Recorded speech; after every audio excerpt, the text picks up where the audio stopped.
ગુજરી ગયા બૈરા. તે પછી નનામી બાને લઈ જતા હતા. એમાં શેરી ગલીમાંથી આમ વળીને આમ નનામી બહાર કાઢવા ગયા, ખૂણો હતો સામે ઇલેક્ટ્રિક નો થાંભલો ને એમાં એક ખીલો કંઈક બાંધ્યો છે. ત્યાં નનામી ભટકાણી તે બાય હળવેલ્યા અને જીવતા થયા. તે લઈ આવ્યા, બેઠા થયા. એટલે માથું કૂટ્યું એના ધણીએ. 10 વર્ષ જીવ્યા. પછી પાછા ગુજરી ગયા. પાછા નનામી બાંધ્યા. નનામી લઈને જતા હતા ત્યાં ઓલો કે ખીલો જાળવજો.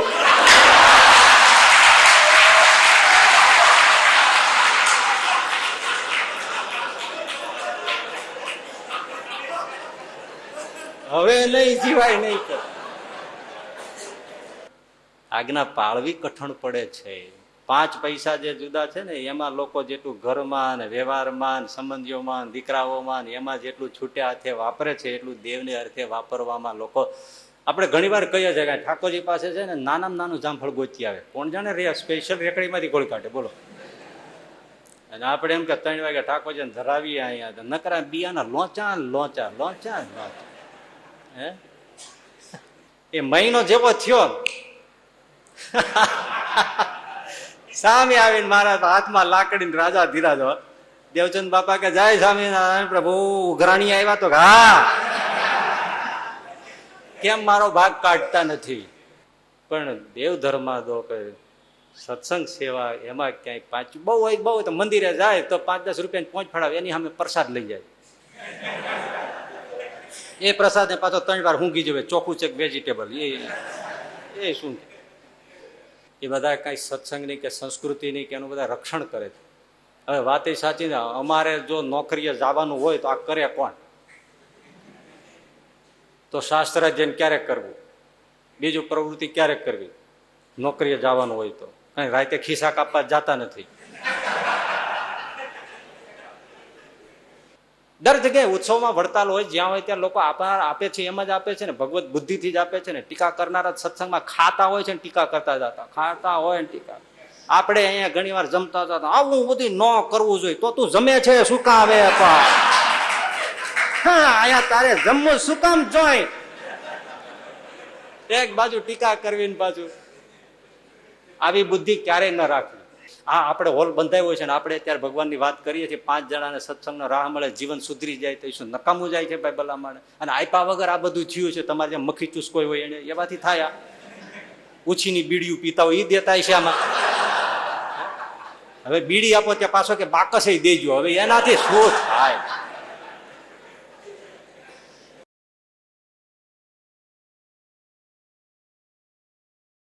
એટલે આજની સોફેસ્ટિક ભાષામાં લોકો કહેતા હોય છે ને કે સંચિત અને વંચિત લોકો.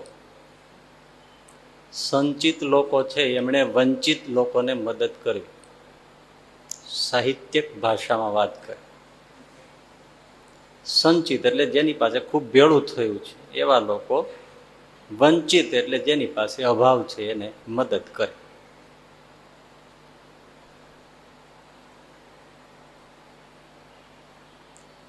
આમ તો પૈસો એને જ કહેવાય કે જે પરોપકારમાં કામ આવે. એ વાપરે એને જ પૈસો કહેવાય. કોઈની પાસે 50 કરોડ 500 કરોડ હોય પણ વાપરે નહીં તો કે પૈસો ન કહેવાય ને.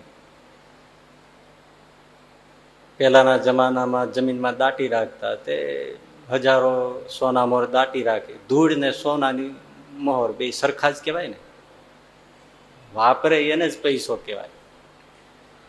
ન વાપરે તો બધા કાગળિયા સરખા. કોઈના ઘરમાં 10 લાખ પીડ્યા હોય ને 1 વર્ષથી એમ જ પીડ્યા હોય તો એ બે કાગળ સરખા જ થયા. વપરાય એ પૈસો. આમ તો યાદ રાખવા જેવું છે પૈસો કમાવવો જેટલો કઠણ છે એના કરતા એ 1000 ગણો પરોપકારમાં વાપરવો કઠણ છે. કમાવો સહેલો છે પણ પરોપકારમાં વાપરવો એ તો 1000 ગણો કઠણ છે. એ જે વાપરી જાણે એ ફાવી જાય છે.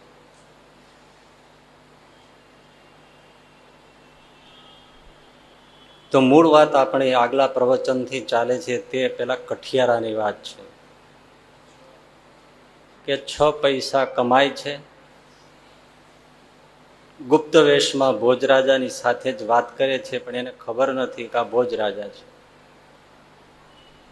અને એને પેલો કઠિયારો સમજાવે છે કે હું સુખી છું, એનું કારણ એ છે કે મારી પાસે પૈસો વાપરવાની કળા છે. એ કળા કમાય છે 6 પૈસા, અને 6 પૈસા એ કઈ રીતે વાપરે છે એ બતાવે છે. કે 6 પૈસામાંથી 1 પૈસો હું શામાં વાપરું છું? કરજ ચૂકવવામાં, એટલે કે મા બાપની સેવામાં. 1 પૈસો વ્યાજે આપું છું, એટલે કે દીકરાઓ માટે વાપરું છું. પછીનો 1 પૈસો ઘર ખર્ચમાં વાપરું છું, એટલે કે અમે પતિ પત્નીના ખર્ચમાં વાપરીએ છીએ. ચોથો 1 પૈસો વેપાર કરું છું, એટલે સગા સંબંધીઓમાં વાપરું છું, એ વેપાર કરું છું, કારણ કે એમાં નફોય થાય ને ખોટેય થાય. 5મો પૈસો હું મૂડી રોકાણમાં વાપરું છું, એટલે કે દાન પુણ્ય કરું છું. ગરીબ લોકોને, મૂંગા પશુઓને જ્યાં જરૂર હોય ત્યાં 1 પૈસો ગરીબ લોકોની, દુખિયારાઓની સેવામાં વાપરું છું, દાન પુણ્ય વાપરું છું.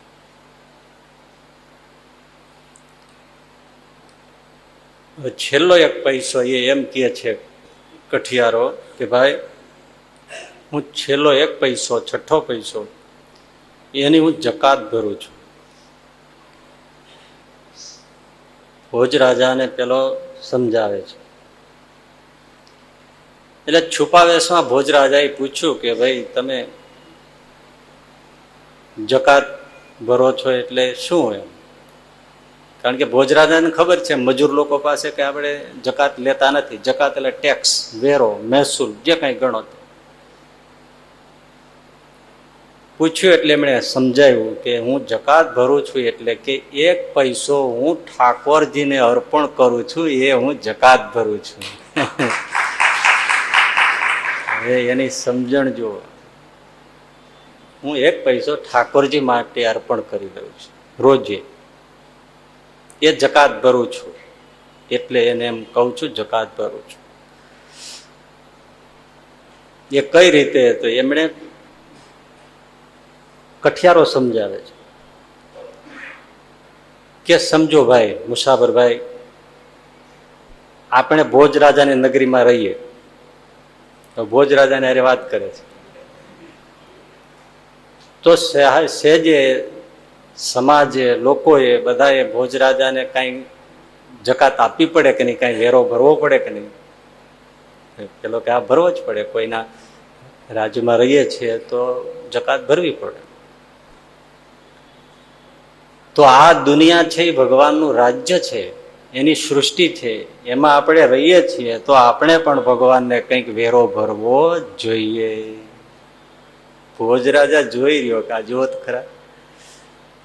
તો ભોજરાજાએ કીધું કે ભોજરાજા જે છે એ ગરીબોને તો કઈ જકાત ભરતો નથી, લેતો નથી, તો ગરીબોએ કઈ ભરવું ન જોઈએ. મતલબ કે તારે કઈ ભગવાનના રાજમાં રહેવા છતાં કઈ ભગવાનને જકાત આપવાની જરૂર નથી, તું ગરીબ છો. ત્યારે પેલા કઠિયારાએ કીધું, કોણે કીધું હું ગરીબ છું? હું ગરીબ ક્યાંથી? રોજના 6 પૈસા કમાવું છું. જુઓ તો ખરા ખુમારી, 6 પૈસા રોજના કમાવું છું ને બસ. હું કઈ ગરીબ નથી. ગરીબ તો એ કહેવાય કે જે મહેનત મજૂરી કરી ન શકે, ખાવાનું પેદા ન કરી શકે, એને ગરીબ કહેવાય. હું ગરીબ નથી. એટલે ઘણા લોકો કે છે ને ગરીબાઈ છે ને માનસિક છે. થોડું હોય તો એને શ્રીમંત માને તો માની શકે ને, અને કરોડો હોય તો એ ઘણા મનના દરિદ્ર નથી હોતા. કેમ છે? હાલે છે. પણ આપણે સમજવાનું, હાલે છે એટલે બીજાના ખિસ્સા કાપવાનું હજી હાલે છે, બીજાને છેતરવાનું, શીશામાં ઉતારવાનું એ હજી હાલે છે. એમ હાલે છે, એને કોઈ દી પૂરું ન થાય ને. મહાભારતમાં સરસ કીધું છે, જે મનના ગરીબ હોય અને લોભી હોય એને આખી દુનિયાનું દ્રવ્ય આપો ને તો એને સંતોષ ન થાય. આ કઠિયારો કે હું કઈ ગરીબ નથી, એટલે મારે પણ ભગવાનની જકાત આપવી જ પડે અને આપવી જ જોઈએ. એના રાજમાં રહીએ છીએ. કેવું આ જો એક સામાન્ય માણસ આ 6 પૈસાની વાત આપણે બધા જીવનમાં સમજી જાય તો સુખી થઈ જાય કે એટલે આ સુખની ચાવી છે. સાંભળવું સહેલું છે, આચરવું ઘણું કઠણ છે.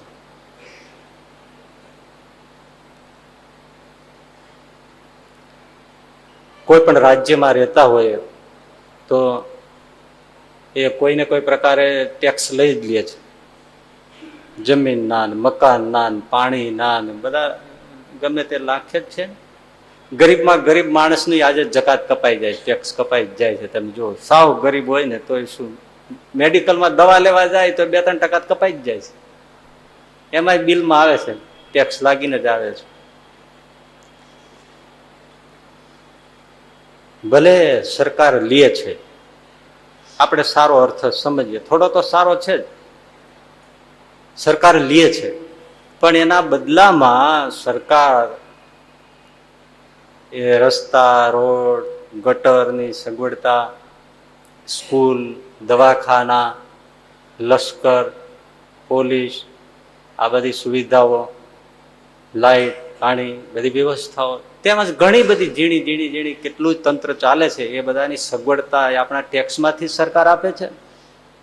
એના બદલામાં વળતર આપે, એટલે જ વેરો આપીએ છીએ, એટલે ટેક્સ આપીએ છીએ. તો ભગવાને તો આપણને પહેલેથી જ કેટલી બધી આપણી સેવામાં સુવિધાઓ મૂકી છે. સૂર્ય, ચંદ્ર, પાણી, હવા, જાત જાતની વનસ્પતિ, આ રહેવા માટે બધે હાલવા માટે બધી ફ્રી જમીન આપી છે. ગમે ત્યાં સુઈ જાઓ, ગમે ત્યાં જો નથી, આ કેટલું આપ્યું છે. અને એનું બિલ માંગતા નથી. રોજનો આપણે 500 રૂપિયાનો ઓક્સિજન વાપરીએ છીએ. જો બાટલા ઉપર રહેવાનું હોય તો રોજનો 500 રૂપિયાનો ઓક્સિજન જાય, એનું બિલ ચડે. આ તો ખાલી ઓક્સિજનનું જ. તો બીજું બધું કેટલું બધું છે, એ બધાનું બિલ ક્યાં જાય? તો કેટલી બધી એમણે સુવિધાઓ કરી છે. 1-2 ટ્યુબલાઇટ્સ ઘરમાં હોય તોય કેટલું બિલ આવે છે. આ મોટો સૂર્ય મૂક્યો છે, રાત્રે પાછળ તરસ મર્ક્યુરી જેવો ચંદ્ર મૂક્યો છે. બધી આપણી સુવિધા માટે ભગવાને આપ્યું છે. એટલે ઋષિ મુનિઓએ એક કૃતજ્ઞતાના ભાવ માટે કે ભગવાને આપણા માટે આટલું બધું કર્યું છે, સતત જીવાડવા માટે, તો આપણે ભગવાનને અર્પણ કરવું જોઈએ. એટલે ભાવ પૂજા રૂપે ઋષિ મુનિઓએ, શાસ્ત્રોએ નક્કી કર્યું કે માણસો જે કમાય એનો 10મો ભાગ અથવા 20મો ભાગ, ગરીબ હોય તો 20મો ભાગ, ગરીબ ન હોય તો 10મો ભાગ. મતલબ કે 1000 રૂપિયા તમે કમાવો તો 100 રૂપિયા ઠાકોરજીના ગણાય. અને ગરીબ હો, મનના નહીં, ખરેખર ગરીબ હો તો 50 રૂપિયા એ ઠાકોરજીનો ભાગ ગણાય. શ્રીજી મહારાજે પણ શિક્ષાપત્રીમાં દશાંશનો એક શ્લોક લખ્યો છે. દરેક ધર્મમાં આની વાત છે. જૈનોમાંય છે, ઇસ્લામમાંય છે, ખ્રિસ્તીમાંય છે, બૌદ્ધોમાંય છે, બધામાં આ વાત છે. ભાઈ એનો કમાણીનો દશાંશ વિશાંશ કાઢવો જ જોઈએ. છતાંય હાથ ગણે ગાળીને પાણી પીનારા, લસણ ડુંગળીની સુગંધ કે પાંદડું નહીં જોનારા, 5 મંગળાના આરતીના માંડીને દર્શન કરનારા પણ આ આજ્ઞાન ટપી જાય છે. લગભગ તમારે જોવો તો થોડું ઘણું દે એનો વાંધો નથી, પણ આમ ક્લિયર કટ 10મો ને 20મો કાઢે એવા કેટલા મળે? ઓછા મળે. આજ્ઞા આમ લોપતા ન હોય, પણ હવે આ બધું એવી વાત છે ને કે પૈસો, કારણ કે હવે લાખ કમાય તો સીધા 10,000 કાઢી નાખવા પડે ને. એટલે આપણે નથી ઘણી વાર સગવડતા આપતા. ભાઈ તમને લાખ કમાવો ને 10,000 આપવા કઠણ પડતા હોય તો 50,000 જ કમાવો એટલે 5,000 આપવા પડે, એટલે તમને કઠણ ન પડે. હા બરાબર ને, એવી સગવડતા કરી શકાય આવી. એમ એક જણાને નોકરી માણસ હતો, એનો 5,000 પગાર હતો. શેઠે એને બોલાવ્યો, જા આજથી હવે તારો 10,000 પગાર. ઓલો ખુશ થઈ ગયો, 10,000 પગાર. અને કલાક પછી એને બોલાવ્યો કે લ્યો આજથી તમને નોકરીમાં કાઢી મૂકું છું. પેલો કે કાઢી જ મૂકવો તો શું કામે 5 ના 10 કર્યા? તો કે તને યાદ રહે કે 10,000 ગુમાવ્યા. કોઈ રીતે તને એમ ન થાય કે મેં 5,000 ગુમાવ્યા, 10,000 ની નોકરી ગુમાવી એમ તને થાય. એટલે 3 દી તને સુખ ન આવે. માણસ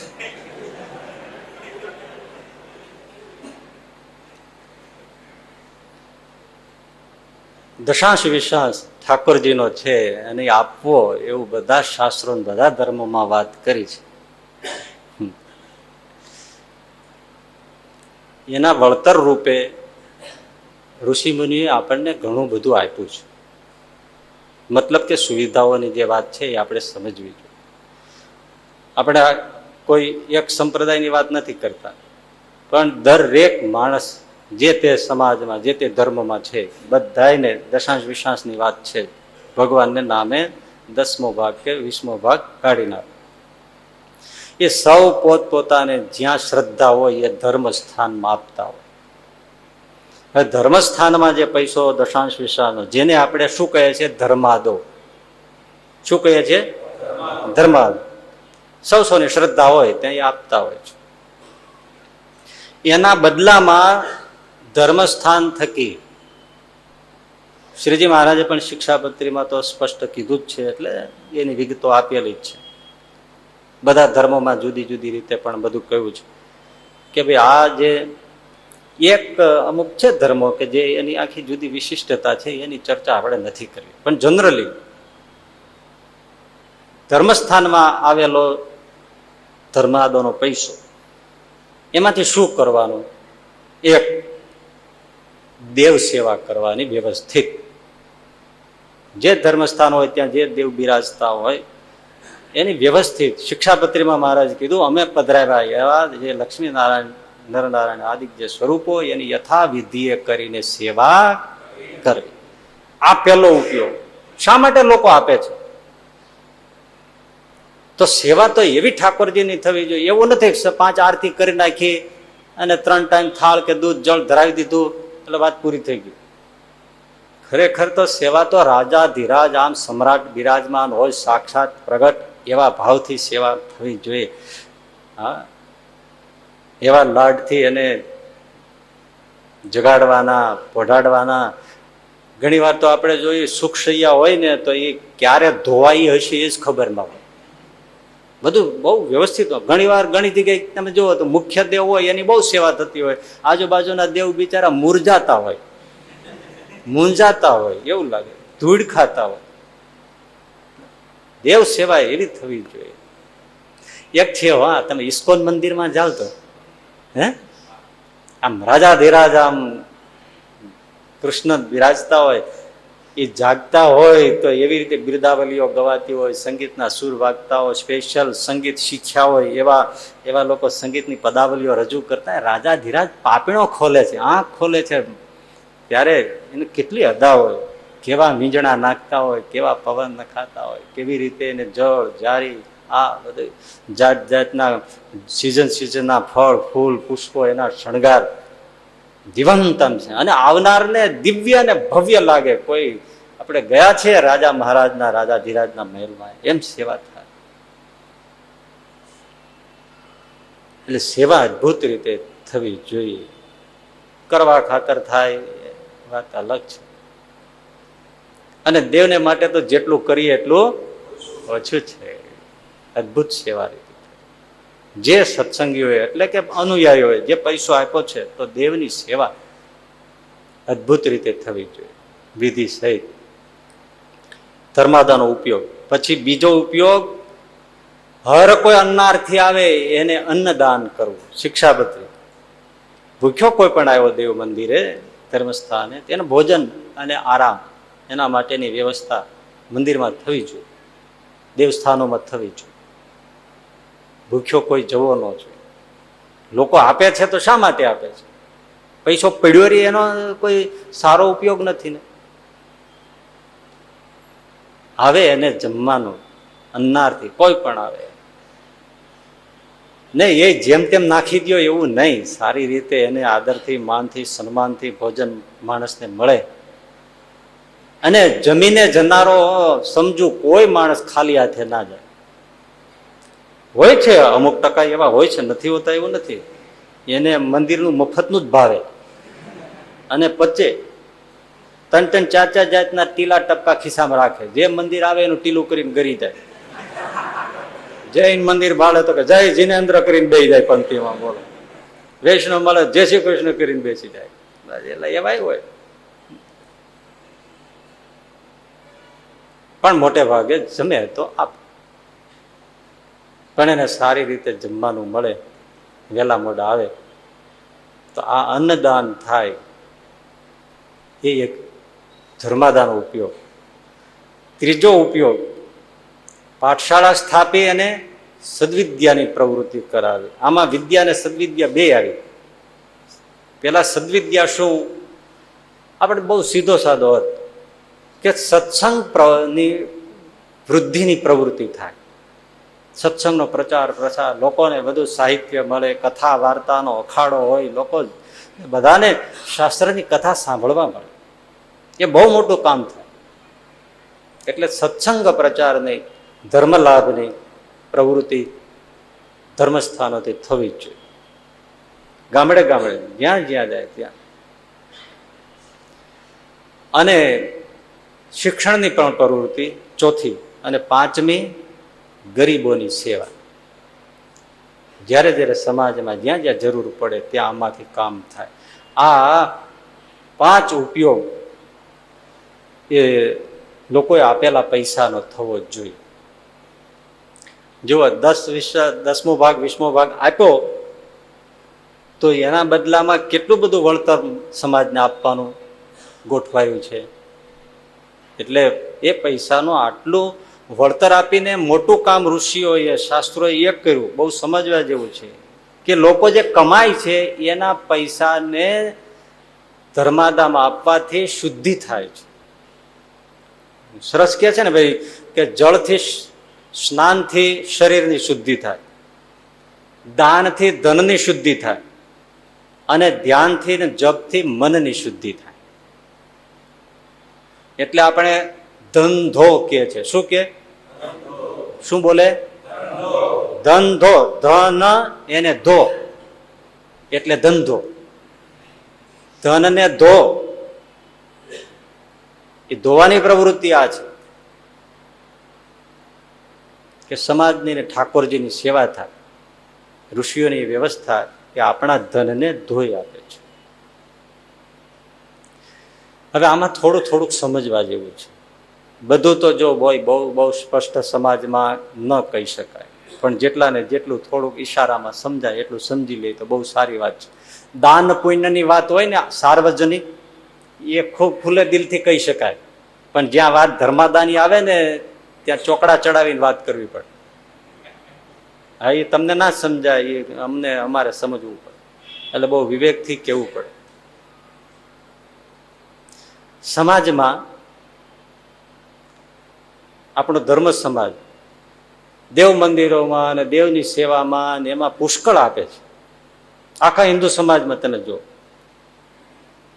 પણ એની સામે વ્યવસ્થિત લોક સેવામાં ધીમા પડે છે. કરે છે બધા છૂટું થોડું જે બધા હવે કરતા હોય છે. ઘણા મોટા ભાગના કરતા જ નથી હોતા. મોટા ભાગે એવું નહીં. ઘણા એવા હોય છે ધર્મ સંસ્થાઓ, એના નામે કોઈ લોક સેવા હોય જ નહીં. એ માને પણ નહીં. એને તો બસ પોતાનું ચાલે રાખે એ મોટી વાત છે. પણ જે ધર્મ લોકસેવા સાથે નથી રાખતો એ ધર્મ જતે દાડે સમાજમાંથી ફેંકાઈ જાય છે. લોકોને એનો આદર ઓછો થઈ જાય છે. આપણે આપણું છીએ અને કહીએ એવું નહીં, પણ જો તટસ્થપણે તમે સાંભળી શકતા હો અને વિચારી શકતા હો તો વ્યવસ્થિત રીતે ગરીબોની સેવા, શિક્ષણની સેવા, દવાની રોગીઓની સેવા, આ બધી સેવા સમાજની, શિક્ષણ, સંસ્કાર, અન્નદાન, વિદ્યાદાન, ગરીબોની સેવા, એનું જો પહેલું કોઈ વિશેષપણે પ્રકરણ માંડ્યું હોય અને પ્રથમ પગથિયું માંડ્યું હોય તો આપણા ગુરુદેવ શાસ્ત્રીજી મહારાજ આખો દરવાજો ખોલી હતો. મંદિરોનું સત્સંગનું કામ તો જરૂર હતું, પણ આ આખું એક જે દ્વાર ખોલી અને સત્સંગને જે આખું ગૌરવ અપાયું, પછી તો બધા જે માર્ગે ચાલ્યા, ચાલવું જ જોઈએ, ચાલ્યા એ સારું જ છે, એમાં કોઈ ખોટું નથી. પણ જો 50-60 વર્ષ પહેલા આ પ્રવૃત્તિ શરૂ ન થઈ હોત તો આટલી જુદી જુદી રીતે સત્સંગ આખાઈમાં જે પ્રવૃત્તિઓ થઈ એનો વ્યાપ તાત્કાલિક ન થયો હોત, અને જો આટલો વ્યાપ ન થયો હોત તો આટલો સત્સંગ આદર પાત્ર પણ ન હોત. આજે કઈ એમ સમાજ છે એ સ્વામિનારાયણ સંપ્રદાયને જેમ તેમ કરીને કાઢી ન શકે, નકામો છે એમ કોઈ ન બોલી શકે, કારણ કે એનાથી કેટલી લોક સેવા થાય છે. એટલે મૂળ મુદ્દો શું છે? ધર્મ કાર્ય ગમે તેટલું કરો પણ લોક સેવા સાથે રાખીએ તો એ ધર્મ છે લોકોના હૃદયમાં બેસી જાય છે અને લોકોનો સ્વીકાર કરે છે. પણ એ લોક સેવા જેમ ઈસાઈઓમાંથી આપણે શીખવા જેવું છે, પણ આટલા વર્ષો થયા તો શીખ્યા નથી અમુક વસ્તુઓ. એમણે જે અંતરિયાળના અને ગરીબ ને સાવ બિચારા કેટલી બદ હાલતમાં જીવનારા લોકો, એ બધાને માટે એમણે જે દવાખાના શિક્ષણની એ બધી જે અન્નદાનની પ્રવૃત્તિઓ કરી, સામાન્ય નથી. આપણા દેશમાં આપણો હિન્દુ સમાજ જો પહેલેથી કે આવું થોડું કોઈ સમજીને જો આ કાર્ય કર્યું હોત તો અત્યારે જે તમે ધર્માંતર થઈ જાય છે એની બૂમો પાડો છો ને, એ થયું જ ન હોત. અને હજી જાગે સમાજ જો વ્યવસ્થિત હિન્દુઓ જો સેવા કરે, આદિવાસીઓ દૂર દૂર જે બધા લોકો છે જેને વસ્ત્ર અને કપડાને આપીને તમે એમ કહો છો ખ્રિસ્તી થઈ જાય છે, તો પણ સેવા કરો ને, ટીકા કરવાનો કોઈ અર્થ જ નથી ને. સમાજનું આખું જેવું માળખું હોત, પણ આપણે બધા છિન્ન ભિન્ન છીએ.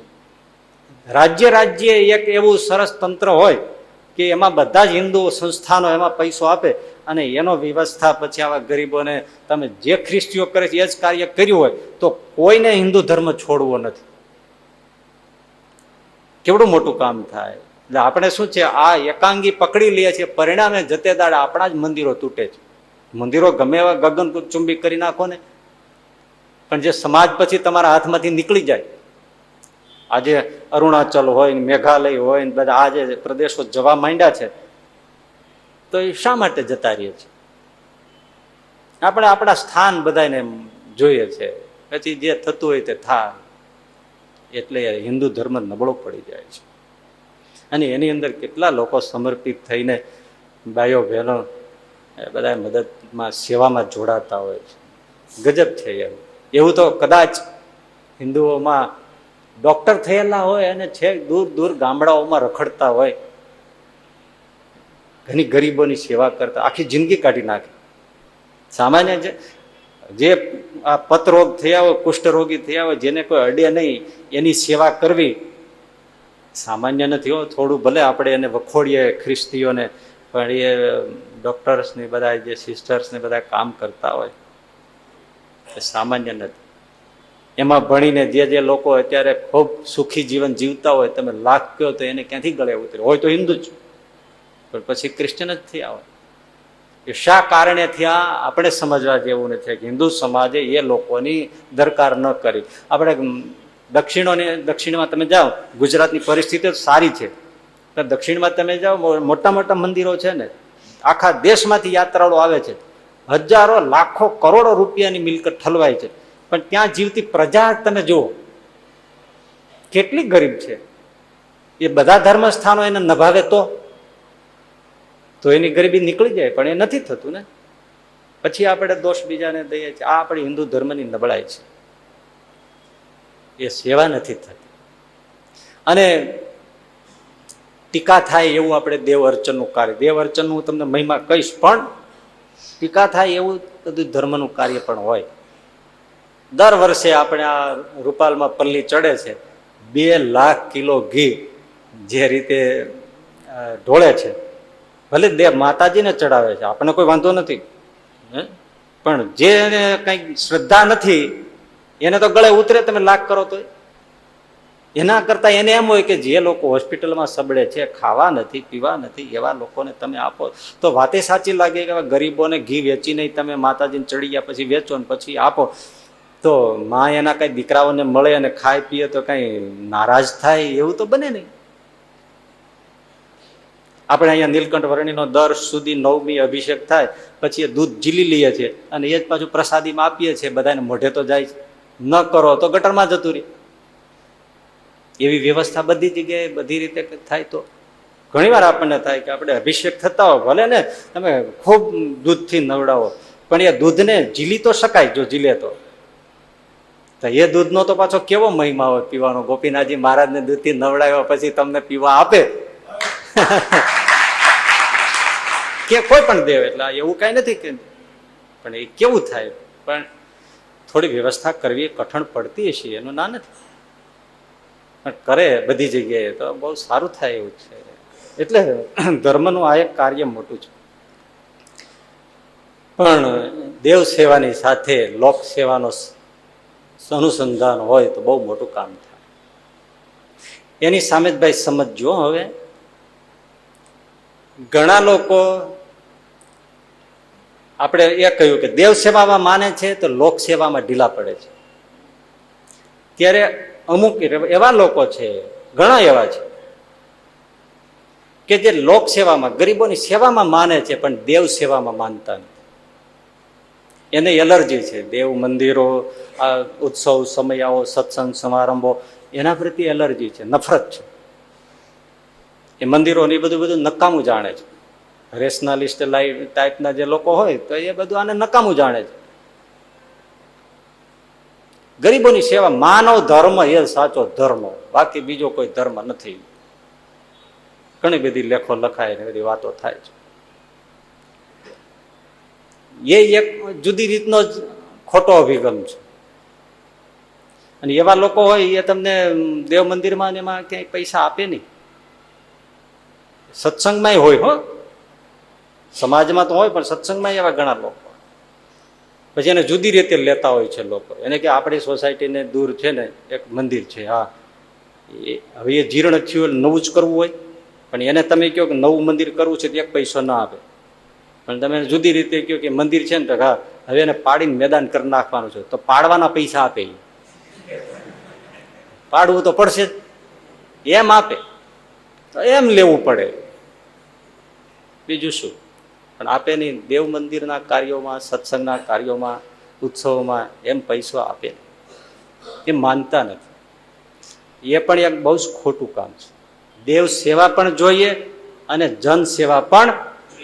એટલે આપણે ત્યાં શું છે, નરનારાયણ દેવ પૂજાય છે. નરની પણ સેવા કરો અને નારાયણની પણ પૂજા કરો. બંને છે, માનવ અને માધવની સેવા બે છે, બે કરવી જ જોઈએ.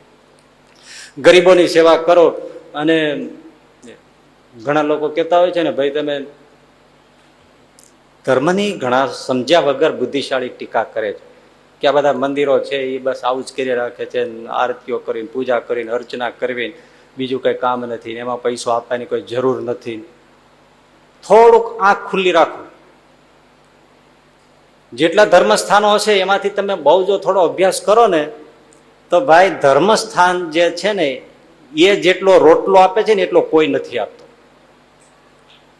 હજારો લોકોને રોટલા આપે છે. આ વીરપુર હોય, સત્તાધાર હોય, પરબ બાબડી હોય, બીજે હોય, તમે જુઓ અન્નદાન તો નથી થતા એવા છે, ઘણું આપે છે. નથી કરતા એવું નથી, એ લોકો જ કરતા હોય છે. પણ આપણે થોડું વ્યવસ્થિત ન હોય એટલે લોકોને ટીકાવાનો ભોગ બને એટલું. બાકી સમાજમાં સેવા નથી થતી એવું નથી કહેવાની વાત. પણ જે કાંઈ આપણી ખામી હોય તો એને થોડી કાઢવી પણ જોઈએ. એટલે દેવ સેવામાં માને નહીં એવા પણ ઘણા હોય. લોક સેવા કરો, ગરીબોની સેવા કરો, એની સામે વાંધો નથી. આપણે કોઈ ગરીબોની સેવા કરે તો એની સામે વાંધો છે? એ લોકો શું કે ગામડે ગામડે જોવો તો જાજરૂની વ્યવસ્થા નથી, જાજરૂ બાંધી દો.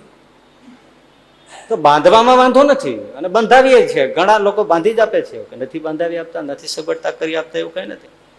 પણ મંદિર બાંધે એનો વિરોધ શું કામ?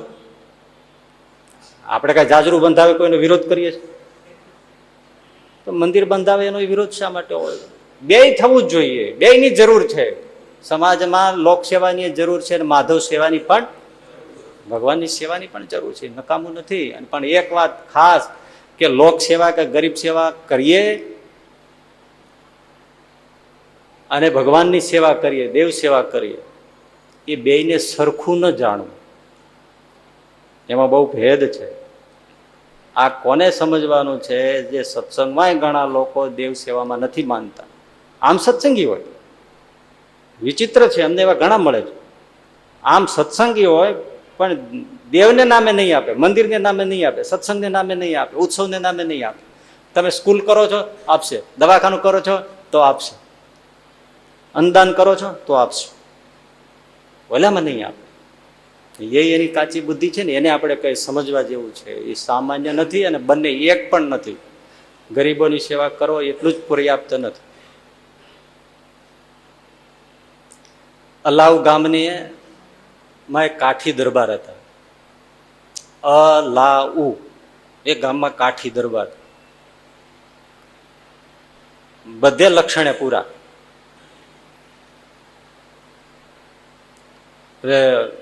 સત્કર્મ કાંઈ નહીં, પુણ્યના કર્મ કોઈ નહીં, લૂંટી ચૂસીને બધું જલસા કરવાના. હવે એનું મૃત્યુ થયું, મોત થયું. ગયા યમરાજ પાસે, ધર્મરાજાએ એના ચોપડા કઢાવ્યા. હવે ચોપડે ચોપડે નર્યા પાપ જ આવે. ઓલા ચિત્રગુપ્ત ને વિચિત્રગુપ્ત જોતા જાય. ચિત્રગુપ્ત બિચારા નવરા બેઠા, એમાં કઈ આવે નહીં. વિચિત્રગુપ્ત એટલે જેને વિચિત્ર કર્મો કર્યા હોય એ વિચિત્રગુપ્ત લખે. એને તો વાંચતા ખૂટી પડે એટલું બધું આમ પાના ફેરવે જાય, ઢગલા બંધ.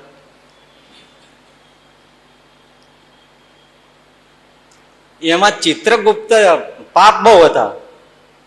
ચિત્રગુપ્તમાં ધર્મ કાર્ય જેવું લખાય. એક પુણ્ય નીકળ્યું ભાઈ,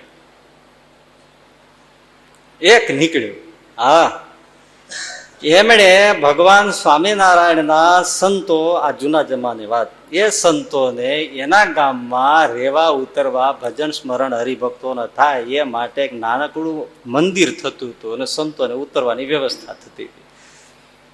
એ જમીન આ દરબારની હતી. તો એ દરબારે એ જમીન કીધું કે ભાઈ અહીંયા મારા સંતો આવે તો ઉતરે અને એક નાનકડી મૂર્તિ પધરાવીને અમે હરિભક્તો છે, તમારે ધૂન ભજન કીર્તન થાય, સવાર સાંજ કથા વાર્તા કીર્તન આવું કાર્ય કરવું છે, મંદિર ટૂંકમાં કરવું છે. આ જમીન છે તો તમે વેચાતી આપો તો અમે અહીંયા આ કરીએ ને સંતો આવે, કથા વાર્તા સત્સંગ ભજન થાય. દરબાર કે હવે ધર્મનું કામ છે ભાઈ, તે હવે આટલા પાપ કર્યા છે, કાંઈ પુણ્ય કર્યું નથી અને તમે કહો છો સાધુ આવીને રહેવાના છે. તમે સાધુ જ્યાં રહેવાના હોય ને સાધુના પૈસા શું લેવાના હોય કે દરબાર કે આપણે કોઈના મૂક્યા નથી, આના તો મૂકીએ.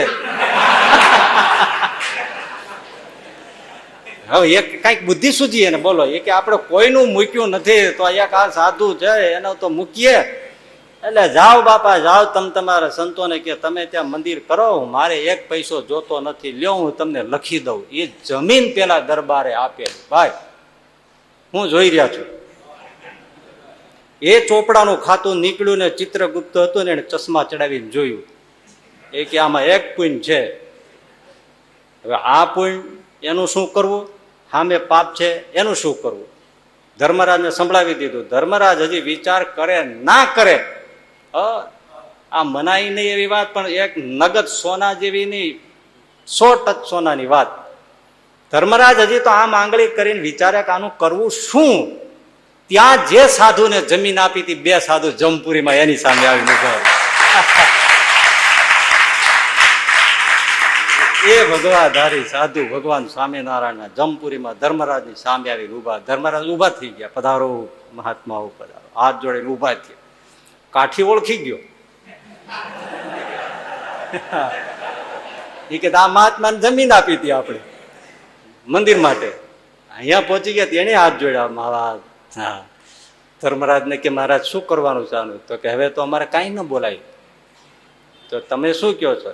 તો કે અમારા માટે અને ભગવાન સ્વામિનારાયણના ભજન માટે અમારા ઉતારા માટે હરિભક્તોને ભજન કીર્તન માટે એને જમીન દાનમાં આપી, માટે એ જીવ તમારો નથી અમારો છે. લઈને હાલ્યા ગયા સંતો, જમપુરીમાંથી લઈ ગયા. ધર્મરાજ કે લઈ જાઓ. કેટલા પાપ એમાંથી છૂટી ગયો. એ દરબારને હજી સાંભળો, લઈને સીધા સંતો પૃથ્વી ઉપર આવ્યા અને પેલા દરબારને નનામીમાં બાંધતા હતા ત્યાં એમાં પાછો નાખ્યો. અને સંતોએ થોડી વાત કરી. રસ્તામાં આવ્યા તો એટલી વાત તો થાય જ ને છે જે. એ પેલા નનામીમાં એને નાખ્યો જીવમાં, દેહમાં પાછો, અને હળવેળ. બોલા બધા કે આ શું થયું? વિયા ગયા પછી બાપુ પાછા આવ્યા. છોડીને બેઠા ત્યાં. શું છે? બસ હવે રેવાય દો, આપણે જીવવાનું છે. હવે અમુક તો લોકો એમ હાથ જોડી ગયા હોય, સારું થયું વિયા ગયા, એમાં આ પાછા આવ્યા.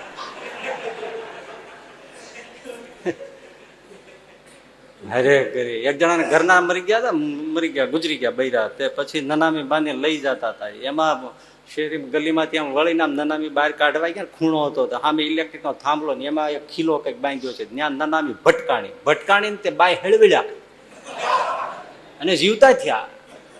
તે લઈ આવ્યા, બેઠા થયા. એટલે માથું કૂટ્યું એના ધણીએ. 10 વર્ષ જીવ્યા. પછી પાછા ગુજરી ગયા. પાછા નનામી બાંધ્યા. નનામી લઈને જતા હતા ત્યાં ઓલો કે ખીલો જાળવજો.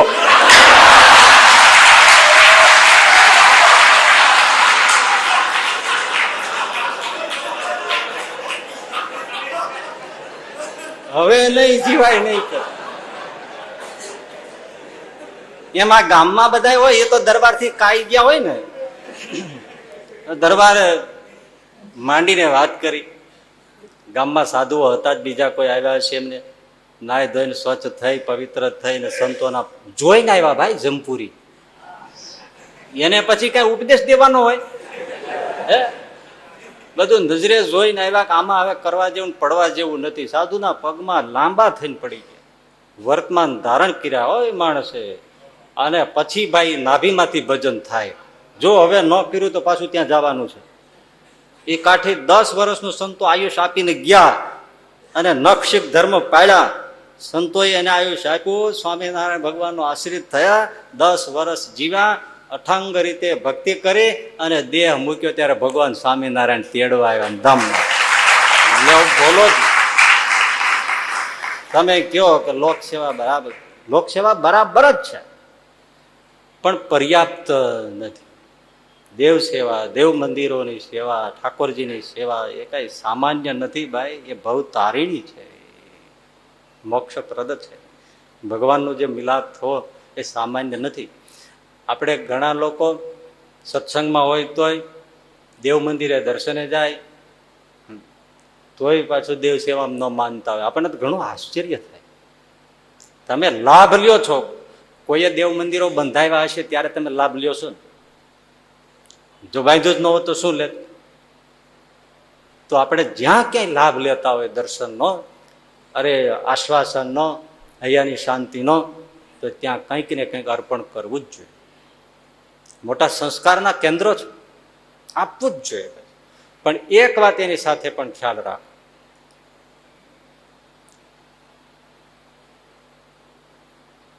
ઠાકોરજીની સેવા કરતા હોય, દેવ સેવા કરતા હોય, ધર્માદાનું કાર્ય હોય, પણ એ જ વખતે જો અત્યંત દુઃખી ને ગરીબ લોકોનું સેવાનું કાર્ય આવી પડે તો ઠાકોરજીની સેવા કરતા પેલા જીવતાને મહત્વ આપવું. ધર્મ તો કહે છે, આપણે સમજીએ નહીં અલગ વસ્તુ છે. જાપાનમાં એક બૌદ્ધ સાધુએ પુસ્તક બહાર પાડ્યું, ગ્રંથ લખ્યો. પહેલી વાર જ પ્રકાશન થયું, છતાં એના પહેલા પાના ઉપર લખવામાં આવ્યું આ પુસ્તકની 3જી આવૃત્તિ છે. હવે જે કોઈ પેજ ખોલે એટલે તરત આશ્ચર્ય થાય કે હજી હમણાં તો પહેલી વાર પબ્લિશ થાય છે, પ્રકાશિત થાય છે, અને ઉપર લખે છે આની 3જી આવૃત્તિ છે. 2 આવૃત્તિ ગઈ ક્યારે? એટલે જે તે એને મળવા ભાઈ આમ કેમ, આનું કારણ શું છે? પછી એમણે સમજાવ્યું કે ભાઈ મારે તો સહેજે સહેજે લોકો કોઈ આપે એમાંથી આ ગ્રંથ એનું પ્રકાશન કરવું હતું. ઘણા વર્ષ સુધી હું ફર્યો, લોકોએ એની પ્રેમથી આપ્યું, એ બધી મેં મિલકત ભેળી કરી અને જ્યાં મારે છપાવવાનું નક્કી કર્યું એ જ વર્ષે રાજ્યમાં દુષ્કાળ પડ્યો, લોકોને ખાવા પીવા પણ ન મળે, એટલે જે રાશિ ભેળી થઈ હતી એ મેં બધી જ ગરીબોમાં આપી દીધી. આ મારી પહેલી આવૃત્તિ. વિચારો જો, મેસેજ જો. ફરીથી પાછું મેં 10 વર્ષ મહેનત કરી, ફર્યો બધે, લોકોએ મને આપ્યું, એ મૂડી મેં ભેળી કરી. ત્યાં રાજ્યમાં પાછો ભયંકર રોગચાળો ફાટી નીકળ્યો, એમાં લોકોને જરૂર પડતી હતી, એટલે મેં જે ધનરાશિ ભેળી થઈ હતી એ બધી જ પાછી લોક સેવામાં આપી દીધી. એ આ પુસ્તકની બીજી આવૃત્તિ. પાછો 10 વર્ષ મહેનત કરી, પૈસો ભેળો થયો અને એવી કોઈ જરૂરિયાત ન હોવાથી આ પુસ્તક છપાવીને મેં પ્રસિદ્ધ કર્યું, એટલે આને મેં ત્રીજી આવૃત્તિ નામ આપ્યું છે. સમજણ છે, દેવ સેવા કરીએ પણ એની સાથે સમજવાનું છે. તમે સવારના 4 વાગે ઉઠીને તમે નાના ઠાકોરજી લાલજી રાખ્યા હોય એને તમે ગંગા જળથી, કેસર જળથી, ગુલાબ જળથી, ચંદન જળથી તમે નવડાવો, પણ એ જ વખતે તમારા વૃદ્ધ મા બાપ જો પીડાતા હોય અને એની સેવા કરવા માટે તમે જઈ ન શકતા હો, પક્ષઘાતના પીડાતા હોય તમે એને જો પડખું ફેરવાવી ન શકતા હો, પાણી માગતા જો પાણી પીવડાવી ન શકતા હો, એની જગ્યાએ તમે ઠાકોરજીની સેવા તમે ષોડશોપચારથી કરવા બેસી જાઓ અને મા બાપ રડતા હોય તો એ દેવ સેવા ઠાકોર સ્વીકારતો નથી. આ વિવેક. લોક પીડાતા હોય એટલે જ કહ્યું કે જ્યાં ખાવા ન મળતું હોય ત્યાં આપણે એવી રીતે ધર્મ કાર્ય કરીએ. ગણેશ દૂધ પીવે છે, ગણપતિ વચ્ચે હાલી નીકળ્યું હતું ને, 100 રૂપિયા લીટર દૂધ મળતું નહોતું. ત્યારે કોઈ બહુ સરસ એક કોમિક કર્યું કે લાઈનો લાગી હતી, એમાં એક છોકરો આવીને કે તમે આ દૂધ ક્યાં લઈ જાઓ છો? તો કે ગણપતિને દૂધ પીવડાવવું છે, ગણેશને દૂધ પીવડાવવું છે. ગણેશને ને તો કે મારું નામ એક ગણેશ છે, હું 2 દિવસનો ભૂખ્યો છું, મને 1 લોટો આપો ને. એને ના આપે કોઈ, એ ગણેશને પીવડાવે. અને બધા લોકો પણ કેવા છે, એક સીધી લાઈનમાં તમને લીટીમાં વાત કરું, ગમે ત્યાં કોઈ પરચો પ્રગટ થાય ને, ગમે ત્યાં XYZ, કોઈને માઠું ન લાગે એટલે XYZ કહું, એ ગમે તેવો પરચો હોય તરત જ આપણે SMS કરીને બધા દોડતા થઈ જાય એવી બધી વાતો કરીએ છીએ ને. મને બિલકુલ એને એટલી બધી એના ઉપર નફરત કે આનો કોઈ અર્થ જ નથી. ગમે ત્યાં ગમે તેવો પરચો પ્રગટ થાય, પેલું વિચારો એનાથી આપણને ફાયદો શું? ચાલો, આપણને ફાયદો શું? એટલે મુક્તાનંદ સ્વામીએ કહ્યું છે ને, પરચો ઈચ્છે તેને પામર જાણ. જરા ઠાકોરજી પરચો આપે એટલે બસ એ ઠાકોરજી ત્યાં સુધી નહોતા. એમાં આશ્ચર્યની વાત છે, નથી ગોપીનાથજી પરચો આપતા, નથી વડતાલ હરિકૃષ્ણ મહારાજ પરચો આપતા, નથી એવા કોઈ મોટા પ્રસ્થાપિત દેવ પરચો આપતા, અને જ્યાં જ્યાં ત્યાં જુઓ સંભળાય તો જાત જાતના પરચા દેખાઈ જાય છે. થોડીક તો બુદ્ધિ ઉઘાડો, થોડીક તો આંખ ઉઘાડો. પણ એ પરચો સાંભળ્યો નથી, લોક ભૂરાટું થયું નથી. વિશેષ આમાં કઈ કહેતો નથી, પણ અક્કલ કૂતરા ખાઈ જાય નહીં એટલું તો કરો. પરચા જોઈને કોઈ દી શા માટે દોડવું જ જોઈએ? પણ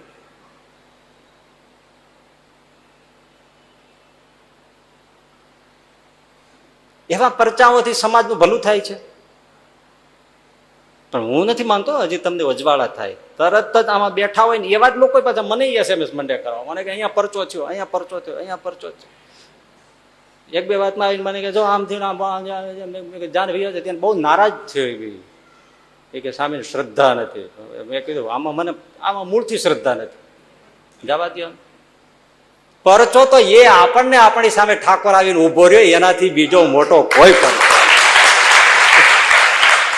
એના માટે ઝંખો ને કે એ આવીને સામે ઉભો રહે માથે હાથ ફેરે બેટા કેમ છે, એવો પરચો માગો ને. બીજાને થયો એને ફાયદો ને. હમણાં કઈ હતું કઈ હવે એ નથી કેવું નકામું, એમાંથી વળી કોકને વળી ઈશારો મળશે તો વળી પાછા નકામી ઉપાધિ કરશે. પણ પરચામાં ન પડવું, આંખથી જોતા શીખ. પરચો કોને કહેવાય એના વિવેક તમને નથી. અને જો વિવેક બહુ આપવા જાય તો તમારી બુદ્ધિ સહી નહીં શકે. એટલે પરચો એક આપણામાંથી દોષ ઓછા થાય, અંદર અજવાળું થાય, ભગવાન આપણામાં પ્રગટ થાય, એના જેવો બીજો કોઈ પરચો માનવો. બાકી તો આવું બધું ચાલ્યા જ કરવાનું છે, એમાં ન પડ. એટલે મા બાપ પીડાતા હોય અને ધર્મ કાર્ય કર્યા રાખે તો એ દેવ સેવા સ્વીકારતો નથી. જો મેં તમને પહેલા એ કીધું, લોક સેવાનો પણ મહિમા કયો, સામે દેવ સેવાનો કયો, વળી પાછો દેવ સેવામાં વિવેકની વાત કરું છું, બધા બેલેન્સથી તમને, અને બધું શાસ્ત્રીય વાત છે. એકનાથજી મહારાજ ગંગાજળ છે કે ઋષિકેશ હરિદ્વારથી લાવતા હતા અને ચડાવવાનું ક્યાં હતું? ક્યાં હતું? રામેશ્વર.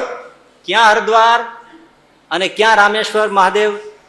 કાવડ લઈને જવાનું હતું. તે દિવસે બીજું નથી વ્યવસ્થાઓ, ચાલીને જવાનું. 2 હાંડાઓ ભરેલા, લાકડાનો દંડો, 2 છેડે એક એક ઘડો ભરેલું ગંગાજળનું.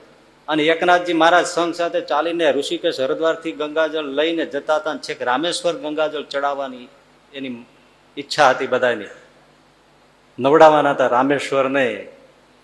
પણ રામેશ્વર હવે બહુ થોડું છેટું હતું અને રસ્તામાં શું જોયું? ગધેડાને તરસ્યો જોયો. વાત સાંભળી લેવી સહેલી છે, પણ આમાંથી એકેય ગધેડાને પાય નહીં. અને રામેશ્વરને ચડાવવાનું ગંગાજળ એકનાથજી જેવા સંત પુરુષે એ પેલા ગધેડાને મોઢામાં રેડીને ગંગાજળનો ઘડા પાઈ દીધા. સાથે હતા એમણે તો બહુ ટીકાઓ કરી, કથા તો જાણીએ છીએ ને. આ જ આપણા હિન્દુ ધર્મનો વિવેક છે કે રામેશ્વર આટલે પહોંચ્યા પછી રામેશ્વરને પીવડાવવાનો ગંગાજળ ગધેડાને પીવડાવી દે છે. ક્યારે? એક પ્રાણી પણ જો પીડાતું હોય તો એને પહેલી સેવા કરવી એ મોટી દેવ સેવા છે, અને એમાં જ રામેશ્વર પ્રગટ થયા. બોલો, એટલે વિવેક સાથે દેવ સેવા પણ કરવી, લોક સેવા પણ કરવી. દેવ સેવા કરતા હોય ને એમાંય પણ શ્રીજી મહારાજે શિક્ષાપત્રીમાં સાધુઓના કડક ધર્મો લખ્યા, છતાંય પણ એમ લખ્યું ને કે પ્રાણ જાય એવો સંકટ આવે તો સ્ત્રીઓને અડીને બોલીને પણ પ્રાણની રક્ષા કરવી. આ દિન જન દુઃખીની જે સેવા કરવાની વાત, એનો અર્થ લોક સેવા ન કરવી એવું પણ નથી, દેવ સેવા ન કરવી એવું પણ નથી. બેલેન્સથી જીવ. એક મુસ્લિમ હુસેન હજ પઢવા મક્કા ગયા, પહોંચી ગયા, રાત્રે સૂતા છે. એને સ્વપ્નમાં ખુદાની આકાશવાણી સંભળાણી, હુસેન તું અહીંયા હજ પઢવા આવ્યો છો, પણ મને તારી હજ મંજૂર નથી. ઓહો, મુસલમાનને જો આવી વાણી સંભળાય એટલે એની આસ્થાને શ્રદ્ધાને તો તમારે ધન્યવાદ જ દેવા પડે. એની બહુ આસ્થા એમાં કે તારી હજ મને મંજૂર નથી.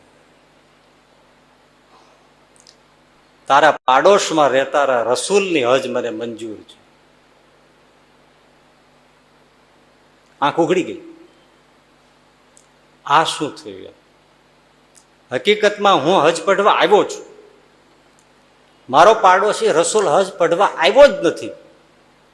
આવ્યો જ નથી, એની ખુદા હજ મંજૂર રાખે છે, અને હું આવ્યો તો મારી હજ મંજૂર રાખતા નથી. આનું કારણ શું? રાત્રે જ ઉઠીને ચાલતા થઈ ગયા. ઘણા દિવસો પછી પોતાના વતન પહોંચ્યા, રસૂલને મળવા ગયા કે રસૂલ આવું થયું છે, હું ગરીબ માણસ છું, મેં ખૂબ ભેળું કર્યું ત્યારે મારે હજ પઢવાના પૈસા થયા, યાત્રા થઈ, ગયો, ખુદાએ મને વાણી આવી સંભળાવી કે તારી હજ મને મંજૂર નથી, પણ રસૂલની હજ મંજૂર છે. ભલા તું તો આવ્યો જ નથી અને તારી હજ મંજૂર થઈ, એનું કારણ શું? શું રહસ્ય છે? રસૂલે એકવાર તો એના આંખમાં આંસુ આવી ગયા કે ખુદાએ મારી હજ મંજૂર રાખી. પછી ધીમે ધીમે એમણે વાત કરી કે વાત તો એવી છે હુસેન, તું જાણે છે કે મારે પણ હજ પઢવા આવવું હતું. હું તારી જેમ ગરીબ છું, દરેક મુસલમાનની એમ ઈચ્છા હોય જિંદગીમાં એકવાર હજ પઢવાની. મેં મૂડી ભેળી પણ કરી હતી, તને ખબર છે, પણ એકાએક તું જયારે તૈયાર થયો ત્યારે મેં કહ્યું કે હવે હું આવતો નથી. તે કારણ પૂછ્યું તો મેં કારણ કહ્યું નહોતું. હા, હવે મને કહે તો પછી એને કહ્યું કે હું આવવાનો જ હતો. પણ હજ નીકળવાના 2 દિવસ પહેલા આપણેથી થોડે દૂર મોહલ્લામાં હું પસાર થતો હતો ત્યારે એક બાળકનો રડવાનો અવાજ આવ્યો. એટલે મને થયું કે આ બાળક આટલું આક્રંદ કેમ કરે છે, એટલે હું ત્યાં થોભ્યો. મેં કાન દઈને સાંભળ્યું તો મને એવું જાણવા મળ્યું કે એના કુટુંબના સભ્યો સમેત, બાળકો સમેત બધા અઠવાડિયાથી ભૂખ્યા હતા. એને કંઈ ખાવા મળ્યું નહોતું, આટલું ગરીબ કુટુંબ. એટલે હું અંદર ગયો, પરિસ્થિતિ જાણી. આટલી ગરીબાઈ, ખાવાનું મળ્યું નથી, અને વૃદ્ધ એમના મા બાપ બીમારની અવસ્થા, આ દારૂણ દુઃખ મેં જોયું. એટલે મેં હજ જવાનું માંડી વાળ્યું, અને જે કંઈ પૈસો હતો એ બધો જ હજ માટેનો એને આપી દીધો. એટલે એ મારી હજ ગણીને ખુદાએ મારી હજ મંજૂર રાખી છે.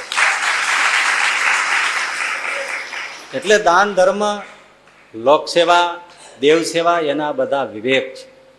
જ્યારે સમજાય ત્યારે માણસે સમજીને દેવ કાર્ય, સમજીને લોકસેવાનું કાર્ય કરવું જોઈએ. પણ લોકસેવા જેટલી કરીએ એ બરાબર છે, પણ દેવ સેવાનું જેમ કહ્યું એમ મહત્વ જરા પણ ઓછું. આપણે શ્રીજી મહારાજ વખતની વાત છે. હરિભક્તો ગામડે ગામડેથી સમૂહમાં સંઘ લઈને ગઢપુર મહારાજને દર્શને આવતા હોય. એમાં એક સંઘ નીકળ્યો, એક ગામને ગોંદરેથી પાદરથી પસાર થતો હશે, તો ત્યાં એક શેઠ ફરવા નીકળ્યા છે. એટલે એમણે આ જોયું, એટલે વિચાર કર્યો સુખી માણસ કે આ લોકો કોણ છે. ત્યારે હજી નવો નવો ધર્મ સ્થપાતો હોય. વિશ્રામ કર્યો એટલે બધાને પૂછ્યું કે કોણ છો તમે, ને ક્યાં જાઓ છો? એમણે કહ્યું કે અમે ગરડા જાય છે ભગવાન સ્વામિનારાયણના દર્શન કરો. થોડી વાતો કરી, પછી હવે એટલો જોશ હોય એટલે મહારાજની વાત તો બેઠું થાય જ. થોડી ઘણી વાતો થઈ, એટલે આને થઈ ગયું કે ના, ખરેખર તમારો નિર્મળ પ્રેમ ને આ શ્રદ્ધા છે, અને આ બધી કથા તમે જે કરી એનાથી ખરેખર મને પણ થયું છે કે ભગવાન છે. હવે હું ત્યાં આવી શકું એવી કોઈ મારી પરિસ્થિતિ નથી, પણ તમે આ 10 રૂપિયા મારા એને તમે આપજો. હવે એ ભાઈના 10 રૂપિયા લીધા. સંત તો નીકળી ગયો. થોડા દિવસો હશે ને પછી ગઢપુર પહોંચ્યા. મહારાજને જે ભેટ મૂક્યું હતું મૂક્યું, દર્શન કરીને. જેને ઓલા 10 રૂપિયા આપ્યા હતા ને એ એના 10 રૂપિયા આપવાનું ભૂલી ગયા. દર્શન કરીને વળ્યા અને બધા સભામાં બેસવા માંડે ને, ત્યાં મહારાજે સામેથી પેલા ભાઈને કીધું, એ ભાઈ ઓલા મારા 10 રૂપિયા તો લાવો. હા મહારાજ, મને યાદ ના રહ્યું, ભૂલાઈ ગયું. આ પેલા ફલાણા ગામના ગોંદરેથી નીકળ્યા હતા ત્યારે એક સુખી માણસે આપને મૂકવાના ચરણે. હા પણ તમે ભૂલી જાઓ, અમે કેમ ભૂલીએ? લાવો 10 રૂપિયા. મારા મહારાજે લઈ લીધા, હાથમાં ઉછાળ્યા, પછી પોતે મૂક્યા. એનો મહારાજે ઉપયોગ જે કર્યો એ પચ્યો. વર્ષો ગયા. 10 રૂપિયા આપનારો માણસ, એને ભયંકર રોગ લાગુ પડ્યો. વૃદ્ધાવસ્થા, શરીર એટલે આધેડ અવસ્થા થઈ હોય. 50 પછીની ઢળતી ઉંમર, 60ની આસપાસ. રોગ કોઈ રીતે સારો થાય નહીં. એ માણસે વિચાર કર્યો કે હવે જીવાય નહીં, આમાં તો આપણને દુઃખનો પાર નથી. બાજુમાં દરિયાકાંઠો હશે એટલે વિચાર કર્યો કે આપણે દરિયામાં પડીને વાત પૂરી કરી નાખી. એમણે એનો નોકર હતો ને એમને વાત કરી કે જો આપણે છે ને કોઈને કહેવાનું નથી, તીર્થયાત્રાએ જવું છે, વેલો ગાડું લઈને આવજો, અને આપણે તીર્થે નીકળી જવું છે, પણ કોઈને કહેતો નહીં, મારે એકલા યાત્રા કરવી છે. હવે એ તો ઓલાને ખબર નહીં, આને અંતિમ યાત્રા કરવી છે. ગાડું જોડ્યું, પેલા શેઠ બેસી ગયા, ગયા દરિયા કિનારે, ગાડું છેડે ઊભું રાખ્યું. નોકરને એમ છે કે આ સ્નાન કરી લેશે ને વાત પૂરી થશે. પણ સ્નાન કરવું હોય તો કપડાં બદલે ને. હવે હમણાં તો કઈ કપડાં બદલવાનું આવ્યું જ નહીં, એમને સીધા હાલવા જ માંડ્યા. એટલે પેલા ચાકરે કીધું કે શેઠજી, તમે સ્નાન કરવું હોય, કઈ પૂજા વિધિ કરવી હોય તો એ બધું એનું વ્યવસ્થિત કરો, આમ તમે ક્યાં જાઓ છો? એટલે પાછળ પાછળ આવે. એટલે કે તું હવે જા, બળદગાડું લઈ જા અને ઘરે પહોંચી જા. ઘરના બધાને કહી દેજે હવે બાપા આવવાના નથી. કાં? તો કે જો ભાઈ, મને આવો રોગ થયો છે ને હવે કોઈ સારું થાય એવો ઈલાજ નથી, એટલે મારે હવે અહીં વાત પૂરી કરવી છે ને દરિયામાં પડવું છે. નોકરે પગ પકડી લીધા. એ કે બાપા, એમ હું તને મરવા ના દઉં, તો કે મૂકી દે. હવે મને જવા જ દે. ગમે તેમ કરી નોકરને છૂટો પાડ્યો, દરિયાને કાંઠે જવા માંડ્યો. એ જ વખતે આમથી એક ભૂદેવ આવ્યા. હા, હાથમાં લાકડી, ત્રિપુન તણેલું, માથે ઢીલી પાઘડી, ઢીલું ધોતિયું, 56 ઇંચ લાંબો જબલો, અને ધીમે ધીમે હાલ્યા હરિઓમ હરિઓમ કરતા. પેલા સુખી માણસ હતા, એમને કીધું, એ દાદા આમ ક્યાં જાઓ છો? ભૂદેવ લાકડી આમ ટપકારીને કીધું, આમ ક્યાં જાઓ છો? બસ આ જરાક લટાર મારું છું, પછી દરિયામાં સ્નાન કરીને વિયા જઈશ. ભૂદેવ આમ નેચવા માંડીને કે, આત્મઘાત કરવા આવ્યા છો ને ખોટું કેમ બોલો છો? અરે તમારી ભલી થાય ભૂદેવ, તમને કેમ ખબર પડી ગઈ? મારે તકલીફ છે, આવું છે, એટલે હવે હું મરવા માંગુ છું, એટલે પૂરું કરવા આવ્યો છું. ના મરાય, ભગવાને આવો દેહ આપ્યો છે, મરવું શા માટે? અરે બાપા, રોગ સહન થતો નથી, રોગ મટતો નથી, અને ઘરમાં પછી અળખામણા થાય એ કરતા માન હોતા વ્યાજ આવવા દો ને. એટલે હવે મારે પાછું ફરવું નથી. ભૂદેવે હાથ પકડી લીધો, હું તમને મરવા ન દઉં, પેલા કે તમે મૂકી દો. માંડ માંડ નોકરને છોડાયો તો બીજા આવ્યા, મરવાનો મેળ નથી પડતો. ભૂદેવ હવે તમે હાથ જોડું છું, મને જવા દો, મારી વાત પૂરી થઈ ગઈ. રગજગ બહુ ચાલી, ત્યારે છેવટે પેલા ભૂદેવે કહ્યું કે જો શેઠજી તમારે મરવું હોય, આત્મહત્યા કરવી હોય તો કરો, એનો મને કોઈ વાંધો નથી, જાઓ મરો, પણ પેલા તમારા 10,000 લઈ લ્યો, પછી તમે આત્મહત્યા કરો. બોલો કે મેં તમને 10,000 ક્યારે આપ્યા ને શેની વાત? તો કે તમારા છે 10,000 મારી પાસે, એ 10,000 લઈ લ્યો, પછી તમે તમારે મરો. અરે પણ મેં તમને આપ્યા નથી, હું તમને ઓળખતો નથી. તમે મને નથી ઓળખતા, પણ હું તમને ઓળખું છું. યાદ કરો, તમારા ગામને ગોંદરેથી કોઈ સંઘ નીકળ્યો હતો, હા તો વર્ષો પહેલા, ત્યારે 10 રૂપિયા આપ્યા હતા. હા, કોને આપ્યા હતા? અરે એ ગરડા ભગવાન સ્વામિનારાયણ પાસે જતા હતા, મેં કહ્યું હતું કે એને 10 રૂપિયા મારા તરફથી આપજો. એ સ્વામિનારાયણ હું પોતે વ્યાજ સહિત દેવા આવ્યો છું. આ 10,000 લઈ લ્યો, પછી તમારે મરવું હોય તો મરો, જાઓ, અને કાં મરો નહીં, અને કાં 10,000 લઈ લો. પેલા પગમાં પડી, પ્રભુ તમારા જેવો કોણ દયાળુ મારા બાપ, આવા ટાણે તમે આવ્યા, તમે કયો એમ કરું હવે બસ? તો કે અમારી ઈચ્છા છે પાછા ફરી, પણ મહારાજ પ્રભુ મારાથી રોગ સહન થતો નથી થતો. ના, ભગવાને એના શરીર ઉપર હાથ ફેર્યો, જાઓ આજથી તમારો રોગ ગયો, ખાઈ પીને જલસા કરો ને મારું ભજન કરજો, જાઓ. અને અદ્રશ્ય થઈ ગયા. કહો લોક સેવા અને દેવ સેવા સરખા? હજી હાવ હમણાંની તમને એક વાત કરી દઉં મજાની. એ આ વાત છે એ મને અહીંથી મળી છે. આ પેલા આપણે કુંડળમાં જ્ઞાન સ્વામીને એમની એક કેસેટ બહાર પડી હતી, એમાંથી મને એક હરિભગત સંભળાવી હતી, કારણ કે એમાં મુક્ત વંદના છે, અને એમાં શાસ્ત્રીજી મહારાજને પણ યાદ કર્યા છે કે મને એમાંથી શું મળ્યું એ રીતે વર્ણન કર્યું છે. મને એક હરિભગત આપવા, મને કે આમાં શાસ્ત્રીજી મહારાજનું કહ્યું છે, તમે સાંભળી જો. એવું સાંભળતો તો એમાં એમણે એક આ વાત કરી, મને ગમી કે અમરેલી જિલ્લામાં કેરિયા નાગસ નામનું ગામ છે, ત્યાં દેવચંદ બાપા થઈ. એ દેવચંદ બાપા હજી હમણાં 2 વર્ષ પહેલા જ ધામમાં ગયા. 5 એપ્રિલ 2008 જ ધામમાં ગયા એ બાપા. હવે વાત જો તમે, એટલી મજાની આમ છે. એ બાપા ગરીબ પરિસ્થિતિ, ગામડે રહેતા, કેરિયા નાગસ. ત્યાંથી પછી અહીંયા અમદાવાદ આવ્યા છે. અમદાવાદમાં મિલ મજૂરી કરતા હોય, પરિવાર હોય, મિલ મજૂરીમાં મળે કેટલું, પરિવારનું પૂરું માંડ થતું હોય. પણ ભગવાન સ્વામિનારાયણનું ભજન ને ભક્તિ ને શ્રદ્ધા ને નિષ્ઠા એ તો ભાઈ વેચાતી બજારમાં જ મળતી નથી.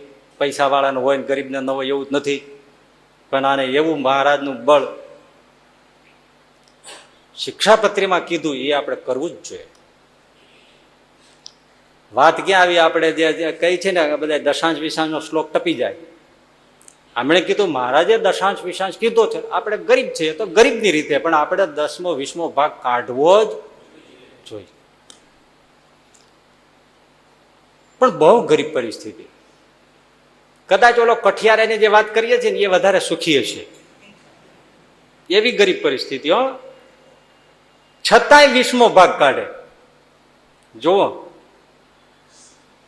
એવો ગરીબ કોઈ નહીં હોય, 20મો ભાગ તોય કાઢે. પણ એમ કરતા કરતા પછી જયારે પુરુષ ન થાય, ખાવાનો મેળ ન પડે, માણસે ભૂખ્યું રહી જવું પડે પોતાને પરિવારને, તો કેવી રીતે 20મો ભાગ કાઢે, 10મો ભાગ કાઢે? એટલે એને નહીતર ચોખ્ખો કાઢતા, કસીને કાઢતા. પણ અતિશય ભૂખની વેળા આવે તો પોતાને પોતાના પરિવારને તો પછી થયું કે હવે આપણાથી કઈ પહોંચી વળાતું નથી. એટલે દશાંશ વિશાંશ દેવધર્મમાં તો કાઢવાનું બંધ કર્યું. મહિનો ગયો અને મહારાજ આવ્યા, દર્શન આપ્યા. બોલો, આમ સામે ઉભા રહ્યા.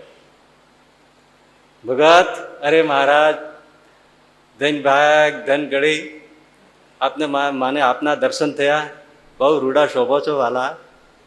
હા હા પ્રભુ. તે મહારાજ અચાનક કેમ આવવું થયું? તો કે અમારો ભાગ કેમ કાઢતા નથી, અમારો ભાગ કેમ કાઢતા નથી. દેવચંદ બાપા કે પણ કઈ ખાવાનું પૂરું થતું નથી, જ્યાં સુધી હું એકલો ભૂખ્યો રહી જતો ત્યાં સુધી તો કાઢી દેતો, પણ હવે પરિવારનો શું દોષ, એ બધાને ભૂખ્યા રહેવાના વારા આવે એટલે હવે પછી મહારાજ કઈ પહોંચાય નહીં તો તમારો ભાગ ક્યાંથી કાઢું, પૂરું થવું જોઈએ ને. શ્રીજી મહારાજ શું કીધું ખબર? ઈ હું કઈ ન જાણું, મારે તો મારો ભાગ જોઈએ. ભાઈ આ કઈ સામાન્ય વાત, પૈસાનો ભૂખ્યો છે મારો બાપ, પણ એ તો લાડ કરે છે ભક્તો આજગળ. હું કઈ બીજું જાણું નહીં, મારે મારો ભાગ જોઈએ. રાજા ધીરાજ છે. મને એક વાત યાદ આવી ગઈ છે બાપલા, પણ હું તમને કહી દઉં ટૂંકમાં. એક રાજ્યની અંદર 12 વર્ષ સુધીના દુષ્કાળ પડ્યા, લોકો પીડાવા માંડ્યા. પછી રાજેશ્વરી રાજા જે હતો એમણે વિચાર થયો કે મારો આ દુષ્કાળ બંધ થતો નથી, મારે કોઈની સલાહ લેવી જોઈએ. ઘણાની લીધી પણ કોઈએ કઈ જવાબ આપી ન શક્યો. એમાં એક માથા ફરેલો સાધુ મળ્યો અને એને વાત કરી કે બાપા 12 વર્ષથી વરસાદ નથી થતો, એનું કારણ શું? તો કે એક રસ્તો બતાવું. શું થાય તો થાય, તો કે કરી દઉં. તો કે તમારે છે ને સવારથી સાંજ સુધી ભીખ માગવા નીકળવાનું, જે ભિક્ષામાં મળે એ ખાઈને એક વાર એકની આગળ હાથ લંબાવવાનો, જે મળે એ જમવાનું, આખો દિવસ ઉપવાસ કરવાનો. આ તમે કરી શકતા હો તો બીજે દિવસથી વરસાદ થાય. બરાબર. સમ્રાટ કે ભલે હું સમ્રાટ છું પણ હું ભીખ માગીશ મારા પ્રજાને માટે. અને ખરેખર બીજે દિવસે સમ્રાટ, હવે તો રાજા રાજનો લિબાસ થોડો બદલી જાય, કાંઈ જોડી નાખી અને ભિક્ષામાં આગળ નીકળી. હવે પ્રજા તો ગરીબ જ હતી ને, જ્યાં જાય ત્યાં કોઈની પાસે કઈ હોય નહીં, આપે શું? એમાં જતા જતા છેવટે એક ભિખારી સામે મળ્યો, બીજો તો નહીં, ભિખારી.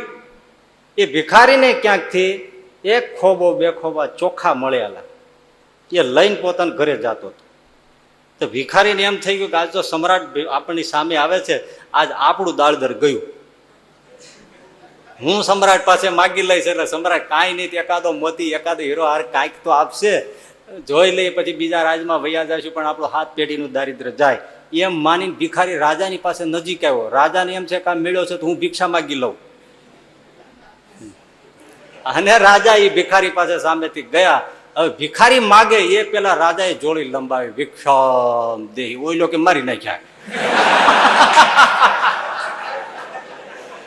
આને એમ હતું કે હું માગી લઉં, એની પેલા રાજાએ માગણી કરી, ભિક્ષા દેહી. એટલે કે આ તો સાચું છે શું છે?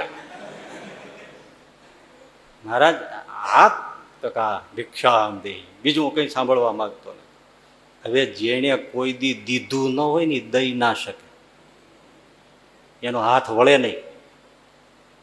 એટલે આને થયું કે ભાઈ આટલું કર્યું જ છે ને, આવ્યો છે રાજા માગે છે તો શું હોય, કરવું શું? જોડીમાં હાથ નાખે, મુઠ્ઠી ચોખા ભરાય નહીં. પછી દઈ દઈને દીધું શું ખબર? એક ચોખાનો દાણો કાઢીને પેલા રાજાને જોડીમાં નાખ્યો. એક જ દાણો, એક દાણો માંડ દઈ શક્યો, દીધો.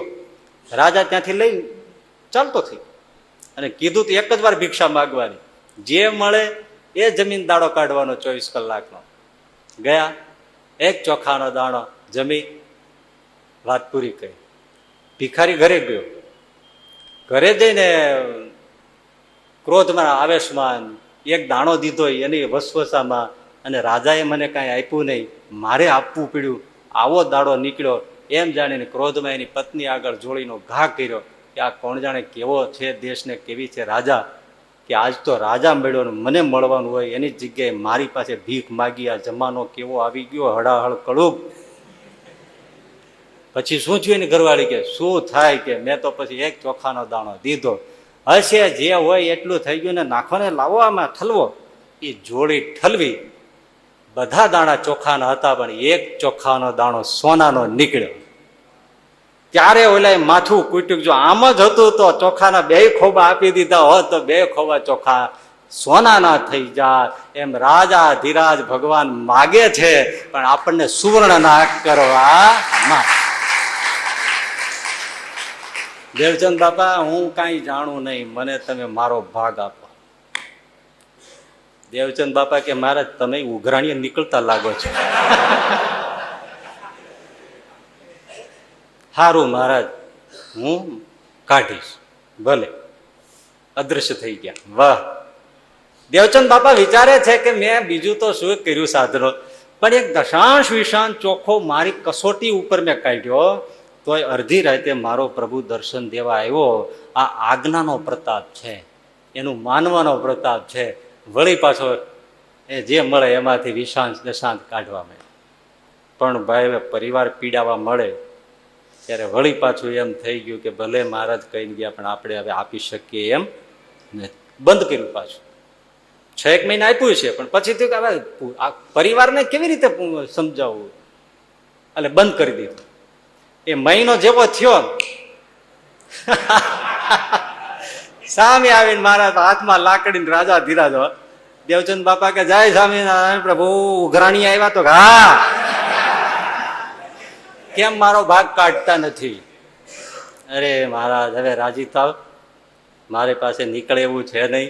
જો બાપા નહીતર એકવાર કહી ગયા પછી હું ન કાઢું એવું કઈ નગુણો નથી, પણ હવે મહારાજ પૂરું થાય એવું નથી એટલે હું નથી કાઢતો. મહારાજ કે એવું છે તો કે સારું ભલે, અને અદ્રશ્ય થઈ. પછી તો બાપાની ઘણી થોડીક વાત છે પણ એ કાંઈ અત્યારે આપણે કહેવાની જરૂર નથી. પણ આજ્ઞા પાળીને દશાંશ કાઢનારા ઉપર, અને એમાં આવો ગરીબ તો કોઈ નહીં હોય. પણ આજ્ઞા પાળવી કઠણ પડે છે. 5 પૈસા જે જુદા છે ને એમાં લોકો જેટલું ઘરમાં ને વ્યવહારમાં સંબંધીઓમાં દીકરાઓમાં એમાં જેટલું છૂટ્યા હાથે વાપરે છે એટલું દેવને અર્થે વાપરવામાં લોકો, આપણે ઘણી વાર કહીએ છીએ કે ઠાકોરજી પાસે છે ને નાનામાં નાનું જામફળ ગોતી આવે, કોણ જાણે રે સ્પેશિયલ રેકડીમાંથી ગોળ કાઢે બોલો. અને આપણે એમ કે 3 વાગે ઠાકોરજીને ધરાવીએ અહીંયા, નકરા બિયાના લોચા લોચા લોચા લોચા. હે અને ઘરે જોવો તો ફર્સ્ટ ક્લાસ મજાની એવી આમ તમારે રત્નાગીરી હાફૂસ કેરી હોય, અને ઠાકોરજી પાસે અહીંથી તોતાપુરી લઈ આવે. આ ઠાકોરજી કોઈ ભાળી ન હોય એવી. કાંઈક દેવું ને, કાંઈક દેવું, કાંઈક દેવું ઠાકોરજીને. એટલે ગણાય જો ને ગલા કાઢીને તે ચીઠિયું નીકળે, ઉપદેશ લખ્યા હોય. કાંઈક નાખવું ગલામાં ચીઠિયું નાખે, એટલે ચીઠિયું એને ઉપદેશ આપવાની ક્યાં જરૂર છે? તમે નાખો ને કઈક. એટલે ભગવાનની આજ્ઞા પાળે દશાંશ વિશાંત. હમણાં મને એક ભાઈએ વાત કરી, હવે આમ તો છે શિક્ષકની, કોઈ શિક્ષકો બેઠા હોય તો ખોટું નહીં લગાડવાનું. એને આડોશ પાડોશમાં એક શિક્ષક રહેતા હશે. એ કે સ્વામીજી આ એ બાજુમાં જે શિક્ષક રહે છે ને એ જે સવારથી સાંજ સુધી જે દોડે છે ટ્યુશન માટે, પાન મસાલા મોઢામાં ભર્યા હોય, ટ્યુશન ને ટ્યુશન, મોં માગી ફી લેવાની, ભણાવ્યા કરવા. તે મારા દોડીને પૈસા ભેળા તો કર્યા. દાન ધર્માદાની વાત કઈ આવે જ નહીં. દાન ધર્મા તો કરતા હોય એની તો કઈ વાત છે ને, એ તો બધા સારા છે, પગે લાગવા જેવા જ છે. આને તો એ કઈ આવે નહીં, પૈસો ને એમાં કે આ સાલ એનો જ છોકરો એને એડમિશન અપાવવા માટે 10 લાખની ડોનેશનની જરૂર પડી. તો આણે 10 લાખ ભેળા કર્યા હતા લૂસી ચૂસી.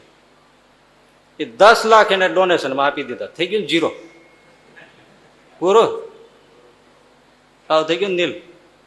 પણ તોય બોલ્યો શું ખબર? આપણે ભેળું કર્યું તું કામ આવ્યું ને. એટલે ભાઈ આવી રીતે ભેળું ન કર્યું હોત અને તમે પૈસા ના આપી શકતા હો ચાલો કદાચ, તો તમે 10 ટ્યુશન લેતા હોય એમાંથી એક ટ્યુશન ગરીબને ભણાવો ને મફત. એ દશાંશ છે. ગરીબ ભણી નથી શકતા એને મફત ભણાવો, એ 10મો 20મો ભાગ છે ભાઈ. એક ડોક્ટર હોય છે એ અમુક દર્દીઓને તપાસ્યા પછી અમુક દર્દીઓને ફ્રી તપાસે તો લોકો કરે તો થાય એવું જ છે. જેનાથી જે થાય એ દશાંશ વિશાંશ. સેવા આપીને શરીરથી એ દશાંશ છે. પણ પૈસો હોય તો પૈસો તો આપવો જ. દશાંશ સેવા કરવી, દશાંશ સમય કાઢવો, દશાંશ અરે દશાંશ વિશાંશ ભજનનો સમય કાઢવો, સત્સંગ કરાવવા, સત્સંગ કરવા, બધે કાઢવું એ દશાંશ વિશાંશ છે. પણ ઘણા લોકો વૃદ્ધ થઈ જાય, પેન્શન કેટલું આવતું હોય ખબર છે? 25 થી 30 હજાર પેન્શન. એવા આપણે ઓળખીએ છીએ ઘણાને. પેન્શન સરકારી નોકરીઓ એવી બધી હોય જામેલી.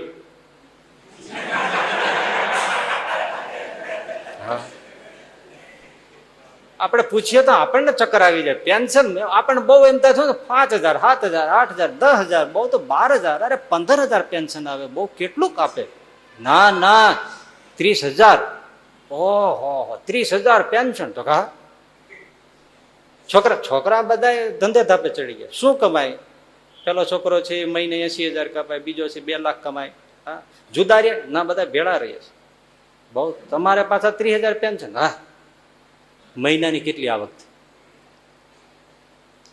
છતાંય એ પેલા દાદાને આપણે પૂછીએ પેન્શન 30,000 આવે છે, એનું તમે કરો શું? અહીંયા જુઓ તો આટલું આવે છે તો એમાંથી ને દશાંશ કાઢી ન શકે. અને છોકરાને માટે વાપરે, ઘરમાં વાપરે, શાકભાજીમાં વાપરે, વ્યવહાર સાચવવામાં વાપરે, બેનો દીકરીઓમાં વાપરે, વ્યવહારમાં વાપરે, છોકરાને ટ્યુશનમાં વાપરે. પણ દેવ ધર્મમાં તો સત્સંગ સેવા એમાં ક્યાંય પાંચ બહુ હોય તો મંદિરે જાય તો 5-10 રૂપિયાની પહોંચ ફાળાવે, એની સામે પ્રસાદ લઈ જાય. એ પ્રસાદ ને પાછો 3 વાર ઊંઘી જવે, ચોખ્ખું છે વેજીટેબલ. એ શું? પણ કરી શકતા નથી. જો કરે તો પાર દશાંશ વિશાંશ આ દેવ ધર્માદાનું જે છે વાત, કે કરે તો માણસ પાર પામે છે. એક બધું લોક સેવાના બધું એક સરખું ન ગણો. તમે જુઓ આપણે આ દેશમાં સંતોને બ્રાહ્મણોને જમાડવાની ને સેવાની બધી વાતો છે કે અમસ્થી નથી. શા માટે? એ બધા કઈ સત્સંગની કે સંસ્કૃતિની કે એનું બધા રક્ષણ કરે છે. હવે વાત એ સાચી ને, અમારે જો નોકરીએ જવાનું હોય તો આ કરે કોણ? તો શાસ્ત્ર જઈને ક્યારેક કરવું, બીજું પ્રવૃત્તિ ક્યારેક કરવી. નોકરીએ જવાનું હોય તો કઈ રાતે ખિસ્સા કાપવા જતા નથી. મહિમા એટલે છે બ્રાહ્મણો આખો વેદ અધ્યયન માટે જિંદગી ખર્ચી નાખે છે, એટલે એને ભિક્ષા આપીએ છીએ, એને આજીવિકા માટે આપણે દાન આપીએ છીએ. એ મહત્વનું કાર્ય છે. એટલે સત્સંગની પ્રવૃત્તિઓમાં ઉત્સવ સમયમાં આ બધા લોકો દાન કરે. ઉત્સવ સમયમાં કથા વાર્તા દર્શન આ તે બધું થાય. ઘણા લોકો એમાંય નથી આપી શકતા. હમણાં ભુજનો ઉત્સવ ગયો ભાઈ, આપણને તો એ રાજાધિરાજ ઉત્સવ લાખો લોકો આવ્યા, પણ જુઓ ને કેટલાક લોકોએ શેરડીના સિચોડા એના મૂકી દીધા. વાવીતી શેરડી એના જ માટે બધા હરિભક્તો જે આવે સવારથી સાંજ સુધી 9 દિવસ સુધી છૂટથી રસ શેરડીનો જેને જ્યાં પીવો હોય, જેટલો પીવો એટલો, કોઈ પૂછનાર નહીં. એને શેરડી હું નાખી દેવા વાવી હતી? થોડુંક 2 ઘડી વિચારો. એને સિચોડે જઈને રસ પીનારાને નહીં થતું હોય કે આમ દેવ સેવા કે સત્સંગ સેવા કરવી જોઈએ. આપણે ઉત્સવ સમય હોય તો નફરત કરીએ, આ લોકો ખર્ચા કરે છે, ખોટું ઉડાડી મારે છે, તો તું અહીં શું કામ પી છો? પણ આ તો ઉડાડી નાખે છે તો 3 ગ્લાસ ટટકારી શું કામ ગયો તું? દેનારા વિચાર નથી કરતા. એ એટલો જ વિચાર કરે છે કે જેના મોઢામાં ભગવાનનું કે નામ હોય એના પેટમાં જો અમારું કાંઈ જાય તો ભગવાન રાજી થઈ જાય, એટલા માટે આપે. ત્યારે તમે હળેલ બુદ્ધિના તમે વિચાર કરો છો કે ઉત્સવ સમયમાં આમ થાય છે, લોકો ખાઈ જાય છે ને થાય છે, તમે એને ભગવત સ્વરૂપ જોઈ નથી શકતા, એટલે 5 પૈસો આપી નથી શકતા, અને આપે છે એની ટીકા કરો છો, ઉલટાના પાપના ભાગીદાર થાવ છો. એ હજારો માણસોને જમાડનારા હશે, ચોખા ઘીમાં બધું જમાડીને તમને શીરો પૂરી કંસાર ચૂરમાના મોતિયાના લાડુ બરફીન પેણા જમાડતા હશે, તે પૈસા વધારાના હોય એને મહિમાથી આપે છે. ત્યાં દેવના દર્શન કરવા આવ્યો હોય એ અધિકારી છે, એના પેટમાં અમારું કંઈક જાય. લીંબુ શરબતના બધા મૂકી દીધા હોય, જેટલી જોઈએ એટલી ખાંડ વાપરો, જેટલા જોઈએ એટલા લીંબુ વાપરો, અરે છાશ છૂટતી પીવો, અમૂલના ટેન્કર મંગાવો, પણ અહીંયા જે આવ્યો એ બધાને છાશ પીવડાવો, ઓલો કે મારા તો શેરડી પીવડાવો, ઓલો કે મારા લીંબુના શરબત પીવડાવો, ઓલી કોઈ કે બધાને મિષ્ટાને બપોરનું મારું જમાડો, સાંજે કે મારું જમાડો, પેલો કે સવારનો નાસ્તો પાણી મારું કરાવો. છૂટથી આપતા દર જગ્યાએ ઉત્સવમાં વડતાલ હોય, જ્યાં હોય ત્યાં લોકો આપે છે, એમ જ આપે છે ને, ભગવત બુદ્ધિથી જ આપે છે ને. ટીકા કરનારા સત્સંગમાં ખાતા હોય છે ને ટીકા કરતા જતા, ખાતા હોય ને ટીકા. આપણે અહીંયા ઘણી વાર જમતા હતા, આવું બધું ન કરવું જોઈએ, તો તું જમે છે શું કામ આવે? હા, અહીંયા તારે જમવું શું કામ જોઈ? એક બાજુ ટીકા કરવી ને બાજુ આવી બુદ્ધિ ક્યારેય ન રાખવી. પૈસા આપ્યા વગર કઈ થતું નથી. ઉત્સવ સમય નકામા નથી. આપણે આપણા દેવના આપણા ઈષ્ટના ઉત્સવ નહીં કરીએ તો મુસલમાન કરવાના છે? ત્યારે ભલામણા થોડો વિચાર તો કરો. ઉત્સવ સમયથી લોકોને 2 સ્વામિનારાયણની વાત મળશે, 5 જણા આવ્યા છે, પ્રસાદ ખાઈ જશે, તો એના પેટમાં પીડ્યું છે, કોક દી બોલશે. નાખી દેવાની વાત થોડી છે કયા. એ લાખો લોકોને એમને વાપરી નાખતા છે, તે અમસા વાપરે છે. દેવને સોનાના શણગારો કરે છે, પણ એકવાર આમ જોઈ ગયો ને એને દેવ યાદ રહી ગયો હોય તો અંતકાળે કામ કેટલું થાય? એ તો જેને સમજણ નથી એ ટીકા કરે છે, પણ તમે એ ટીકામાં ભળો છો શું કામ? હા, અમુક મર્યાદાથી લોક સેવા પણ થવી જોઈએ, પણ દેવ સમય કથા વાર્તા ઉત્કર્ષ થતો હોય, આ ભગવાનની કથા વાર્તા થતી હોય, આ આપણે હોલ બંધાય હોય છે ને આપણે અત્યારે ભગવાનની વાત કરીએ છીએ, 5 જણાને સત્સંગનો રાહ મળે, જીવન સુધરી જાય તો શું નકામું જાય છે ભાઈ ભલા માણે? અને આપ્યા વગર આ બધું થયું છે. તમારે જેમ મખી ચૂસકોઈ હોય એને એવાથી થાય. ઉછીની બીડીયું પીતા હોય એ દેતા છે આમાં. હવે બીડી આપો ત્યાં પાછો કે બાકસ દેજો, હવે એનાથી શું થાય? દેનારાથી થાય છે, દે છે તો બેસાય છે. તમે કારણ વગરના ટીકા કરો એ પાપ છે. ભગવાનને નામે જે કઈ થાય છે, વિવેક હું હજી સાથે સાથે કઉ છું. હા, વિવેક બધે હોવો જોઈએ, ઉત્સવ સમયમાં વિવેક હોવો જોઈએ, પણ દેનારા છે એને એક ભાવના છે કે અમારું ભગવાનના ભક્તોના ઉદરમાં કાંઈક જાય. અમે શાસ્ત્રીજી મહારાજે આપણે દુધાળા ગીરના મૂળજી ભગત, એમના દીકરા પોપટ જયારે અક્ષરવાસી થયા એ નિમિત્તે પછી ભાગવતની સપ્તાહ કરેલી, અને શાસ્ત્રીજી મહારાજને બધા સંતો માધવપ્રિય સ્વામી, જ્ઞાન સ્વામીની કથા વાંચતા હતા. મૂળજી ભગત 7 દિવસ સુધી ચોખ્ખા ઘીની મીઠાઈઓ બધું જ બનાવી ગામ આખાને જમાડી. તે શાસ્ત્રીજી મહારાજ કહે, મૂળજી ભગત આ બધું પહોંચી જવાય છે ને? હે સ્વામી, કોઈ તકલીફ નથી હો, ભલે બધું વપરાય, પણ આપ જેવા સંતો આ બધા અહીંયા આવ્યા અને હું આ ન કરું તો કોણ કરે? મને કરી લેવાય ગયો. પણ સ્વામી કે કરો એ તો બરાબર જ છે, ભગવાન આપણે બેઠો છે, કઈ અધૂરું રહેવાનું નથી, અમારા સાધુનો ફરજ છે, એટલે અમે પૂછીએ કે તમને પહોંચી વાળા એમ છે ને? તો કે હા બાબા પહોંચે છે. બસ, મહાપુરુષ તો એ જ રીતે પૂછે ને. પણ બપોર થાય ને સાંજ થાય, મૂળજી ભગત જમવાને ટાણે ગામને પાદર જાય ભાઈ, અને ત્યાં જે બસ નીકળે ને એ બસ આખી ઊભી રખાવે, બધાને ઉતારે, કંડક્ટર ડ્રાઈવર સહિત પોતાને ત્યાં લઈ આવે, પરાયણે જમાડે અને પછી બસ રવાના કરે. ત્યારે માધવપુરી સ્વામી એકવાર કીધું, ભગત આ બધું તમને પોસાય? એટલું બધું તમે બહુ ખર્ચો થઈ નહીં જાય એમ? મૂળજી ભગત ગામડાના, હા, એને જવાબ દીધો, સ્વામી હું આ બધાને ગામને ગોંદરાથી જે નીકળે ને પકડીને જમાડું છું, જે આવે એને જમાડું છું ને, એ કોઈને હું માણસ જાણીને જમાડતો નથી, એને વાસુદેવ જાણીને જમાડું છું, કોઈને એમ જાણીને. હું તો એને ભગવાન જાણીને જમાડું છું. શું આ વગર ભણવાની વાત છે ને? કેવી મોટી બુદ્ધિ હશે! આપણે બેઠા બેઠા વિચાર કર્યા કરીએ, ખોટા ખર્ચા કરે છે. આ બધું કરે છે. અને ઓલો કે હું તો ભગવાનને જમાડું છું, હું બીજા કોઈ માણસને જોતો નથી, હું તો ભગવાનને જમાડું છું. ભાઈ, અન્ન પેટમાં જાતું હશે એનું કઈ ગુણ તો હશે ને, કઈ એમનું થોડું શાસ્ત્રો વાત કરતા હશે, શું ભલા માણે. અને એ કઈ ખોટી હોય તો અડધી રાતે આપણે લઈને બેસીએ અહીંયા, કઈ શું છે, કઈ કેવી વાત કરો છો. તો આપણે પુરાણી પ્રેમ પ્રકાશ દાસજી સાહેબ ગામડે ગામડે ફરે, સમય સંજોગ હોય ત્યારે. એમાં ભાઈ એક ગામડે એક આપણો ભૂતપૂર્વ વિદ્યાર્થી છે, એટલે એને તેડી ગયો, સામે ઉતારો કર્યો, એને ત્યાં અલાયદું ઘર છે એમાં રહે. ક્યારેક સામે ચોરે જાય, ગામ આખામાં બીજો કોઈ સત્સંગી કે કોઈ બીજો કાંઈ નહીં, જોજો ત્યાં સામે બેસે, ત્યાં ભાભલા તો હોય જ. એટલે સ્વામી તો સ્વામીને બધું આવડે ફાવે, બધી ગ્રામ્ય બોલી વાતચીત. એટલે પછી રામાયણની ચોપાઈઓ આ તે બધી ઉપાડીને સ્વામી સરસ મજાની વાતો શરૂ કરે. એટલે ભાભલા આવે, બીજા આવે, બધા બેસે. સવાર સાંજ 2 ટાઈમ વાત કરે સ્વામી, 2 કલાક બોલે, પણ મારો એક નિયમ ગ્રહણ કરે નહીં. સાંભળે, સામે આમ બાંધીને બેહે, ફાળિયા હોંકારા દે, મૂછું મળે, બધું કરે, ખોખારા મારે હામાં. ભાઈ સાચી સાચી વાત હો, સાચી હાવ સાચી વાત હો, મહાત્માજી વાત સાચી. આમ બધું કરે, પણ કોઈ એમ ના કે નિયમ આપો ને ભજન કરીએ. તે આમ કરતા કરતા 4 દી વી ગયા.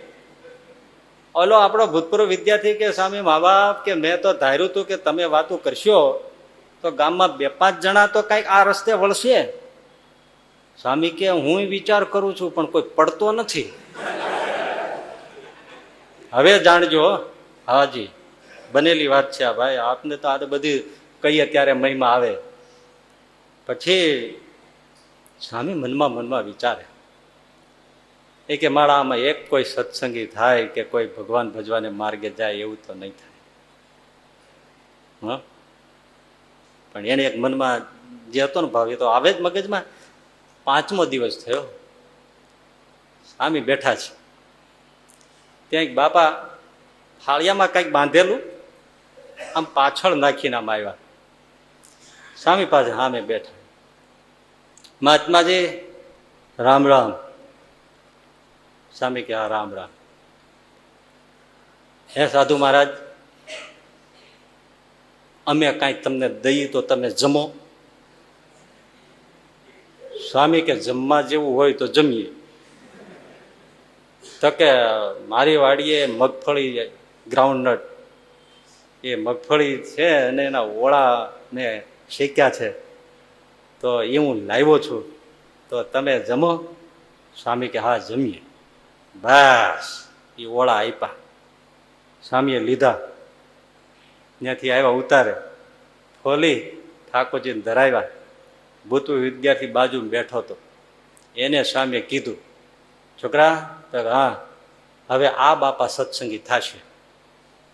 તો કે કેમ? તો તું જોઈજે, હું 3 દીથી વિચાર કરતો હતો કે કોઈનું કાંઈક ખાવાનું આવે અમારા પેટમાં જાય તો એને ગણ થાય.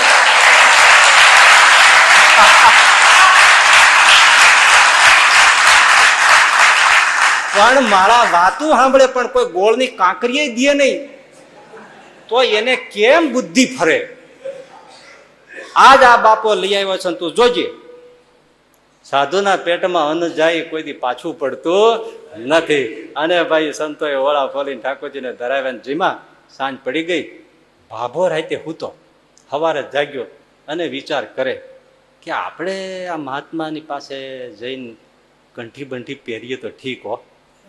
ઉગ્યું જો, સવારે ઉતાવળે જ આવ્યો, ઉતારે આવ્યો ભાભો. આવીને ઓલા છોકરાને કે તારા હામી છે? હા છે ને. હારો હારો હારો, ક્યાં છે તે? સ્વામી પાસે લઈ ગયા, બેઠા. સ્વામી કેમ બાપા? હા હારો હારો. ઓળા જીમા? જીમા ને એ જ તમે આવ્યા? હે સ્વામી, મને વિચાર થયો હવારે કે મારે આ તમારે આ છોકરો ગુરુકુળનો ભજન કરે છે એમ મારે ભજન કરવું હોય તો થાય ને. બધી રીત સમજાવી અને વર્તમાન ધરાવ્યા. સ્વામીએ કંઠી પહેરાવી અને એ પેલો સત્સંગી થયો. પેટમાં જાય તો કામ થાય. કાંઈ ભાઈ સત્સંગની ધરોહર છે. સાધુઓને આપણે નહીં સાચવીએ તો સત્સંગ કેમ પ્રચાર થશે, સત્સંગ કેમ જળવાશે? સાધુને એટલે જ આપણે સાચવવાની વાત આવે છે. પણ બીજી વાત આ છે કે ખાઈ જાય છે, એ ખાઈ નથી જતા, કાંઈક બીજું જ કરે છે. હજી એના જેવી જ વાત તમને કહી દો તો કેવી છે મજાની. સુરતમાં ગોપાળાનંદ સ્વામી સંત મંડળ લઈને આવેલા, ભિક્ષા માર્ગ. સુરતનું એ વખતે બહુ બેસી નગર હતું સંતોનું. 16 સંતોને તો ભિક્ષાની જોડીમાં ઝેર નાખી દીધા હતા, આત્માનંદ સ્વામી વગેરેને. અને લોટ પાણીમાં મેળવીને જીમા સંતો અને બેભાન થઈને ઢળી પીડ્યા. શરીરમાં ઝેર વ્યાપી ગયું હતું ને લીલી કાચ જેવી સોળીની કાયા થઈ ગઈ હતી અને પ્રાણ છૂટવાની થોડીક વાર હતી. એ જ વખતે ભગવાન સ્વામિનારાયણ દિવ્ય રૂપે આવ્યા અને એક એક સંતો પર હાથ ફેરવી અને સોળીના ઝેર ઉતારી નાખ્યા હતા. એ પરચો નિષ્કુળાનંદ સ્વામી ભક્ત ચિંતામણીમાં લખ્યો છે. એ આત્માનંદ સ્વામીનું મંડળનું પોતે એ સુરત જોળીમાં ઝેર દેનારું. હવે એમાં ભાલચંદ્ર નામના શેઠ દુકાને બેઠા હોય, આ સંતો ત્યાંથી નીકળ્યા. બશેરી કે પાંચેરી જે હાથમાં આવે ને રમ રમાવીને સંતોને મારે. મારા પણ આવી ગયા છે, કાંઈથી ફેરવીને મારે. સંતો બિચારા વાગે પાછળ હટીને નીકળી ગયા. ઉતારે આવીને સ્વામીને ગોપાળાનંદ સ્વામીને કીધું કે સ્વામી બધી વાત સાચી, પણ એક શેઠ બહુ ભયંકર છે. બશેરી પાંચેરી કિલો 2 કિલો જે હાથમાં આવે મારે. આમાં ક્યારેક જો કોઈને બરાબરનો માથામાં આવી ગયો તો સ્વામી આપણે સાધુ ગુમાવવો પડશે. અને એવો બળુકો છે મારે છે સ્વામી, તમે જુઓ ગોફણમાં ઘા મારે એવા મારે. એટલે સ્વામી અમે એ બાજુ નથી જવાના. ગોપાળાનંદ સ્વામી કે ખબરદાર, એ જ ગલીમાંથી નીકળવાનું છે. પણ સ્વામી ભલે મારે, જેવા ગુરુ એવા ચેલા, ભલે માવા, અમે ત્યાંથી નીકળશું. હવે રોજ ત્યાંથી નીકળે, સ્વામિનારાયણ સ્વામિનારાયણ ભજન કરતા હતા અને શેઠને જે હાથમાં આવે એ મારે. સંતો ત્યાંથી આવે એટલે સ્પીડ વધી જાય કે બે ટકરાઈએ નહીં આપણે, એમ નીકળી જાય સંતો. 1 દિવસ 2 દિવસ 3 દિવસ ચાલે. આનો માર્યા વગરનો કોઈ દિવસનો દિવસ ન જાય અને પેલા સંતોને કોઈ દી નીકળ્યા વગરનો દિવસ. ઐતિહાસિક ઘટના છે ભાઈ, પુરાણી સ્વામીની કીધી એમ જ. આ વાત કહેવાની એ છે કે ઉત્સવ સમયમાં જ્યાં ત્યાં બધા કોઈ નાખી દે છે અન્ન કે દાન કે જે કરે છે, નાખી નથી દેતા. થોડુંક વિચારવું જોઈએ. દેવ સેવા, સત્સંગ સેવા, સાધુ સેવા, ભક્તોની સેવા એ નાખી દેવાની ચીજ નથી. એટલે એમાં 5મો 6મો 7મો 8મો દાડો હશે, સંતોનું મંડળ નીકળવાનું થયું. પણ એ વખતે શેઠ પેલી તાંજળિયાની ભાજી પાંદડા વીણીને તોડે ને, ગામડામાં મોટે વખતે લગભગ શહેરોમાં એવો કમ્બાઈન્ડ રહેતું. આ બાજુ દુકાન હોય ને આ બાજુ પાછળ ઘર હોય. એટલે કોઈ ગ્રાહક ન હોય તો ઘરનું કામ શેઠાણી આપી જાય તો કરવું પડે, એટલે કરતા હોય. આ હમણાંથી કઈ નથી, પહેલેથી આમ જ હાલ્યું આવે છે. એટલે તાંજળિયાની ભાજી વીણવા આપી છે. એ બધી વીણીને એક બાજુ કરીને પછી એના જાડા જાડા મૂળિયા સમેતના ડાખડા હોય ને, એ ડાખડાનો એને પૂળો વાળીને મૂકી રાખેલો. અને પેલા સાધુ નીકળ્યા અને લેવાઈ ગયા, પણ કઈ બશેરી પાંચેરી કોઈ વજનીઓ હાથમાં આવ્યું નહીં. તો મારવાનો નિયમ થોડું ચૂકાય. તો તાંજળિયાની પોળીનો ભાજો જે ડાઠિયા, પાંદડા તો વીણી લીધા હતા, મૂળિયા વધ્યા હતા. એ મૂળિયાનો વીટો પડ્યો તો ફેરવીને પેલા સાધુને માર્યો. પણ નીકળતા હતા ત્યારે ગોપાળાનંદ સ્વામી સંતોને કીધું, સંતો આજે ઓલી ગલીમાંથી નીકળો. હા બાબા રોજ નીકળી છે, આજે નીકળશું, પણ આજ ધ્યાન રાખજો. આ સંત જુઓ તમે ક્યાં ઉતારે વ્રત બેઠા છે ગોપાળાનંદ. હા, એમણે કીધું સંતો આજ એ તમને જે મારે એ લઈ લેજો. પણ મા બાપ બાંછેરી બછેરી મારે તો જે મારે એ લઈ લેજો. લોઢાના ઘા કરે, જે મારે એ લઈ લેજો, તમે રેવા દેતા નહીં ત્યાં. ભલે મા બાપ. સંતો એ જ તાપમાં હતા, જે મારે પકડી લેવું છે આજે. સ્વામીએ કીધું છે બશેરી મારે પાંચેરી મારે, જોડાનું પગરખાનો ઘા મારે, જે મારે વાજવું જટી લેવાનું છે શેઠનું. વારે વાહ. અને એમાં તાંજળિયાના ડાંઠિયાનો પૂળો હતો ને ઘા કર્યો. સંતોએ લઈને દોડતા દોડતા લઈને વયા.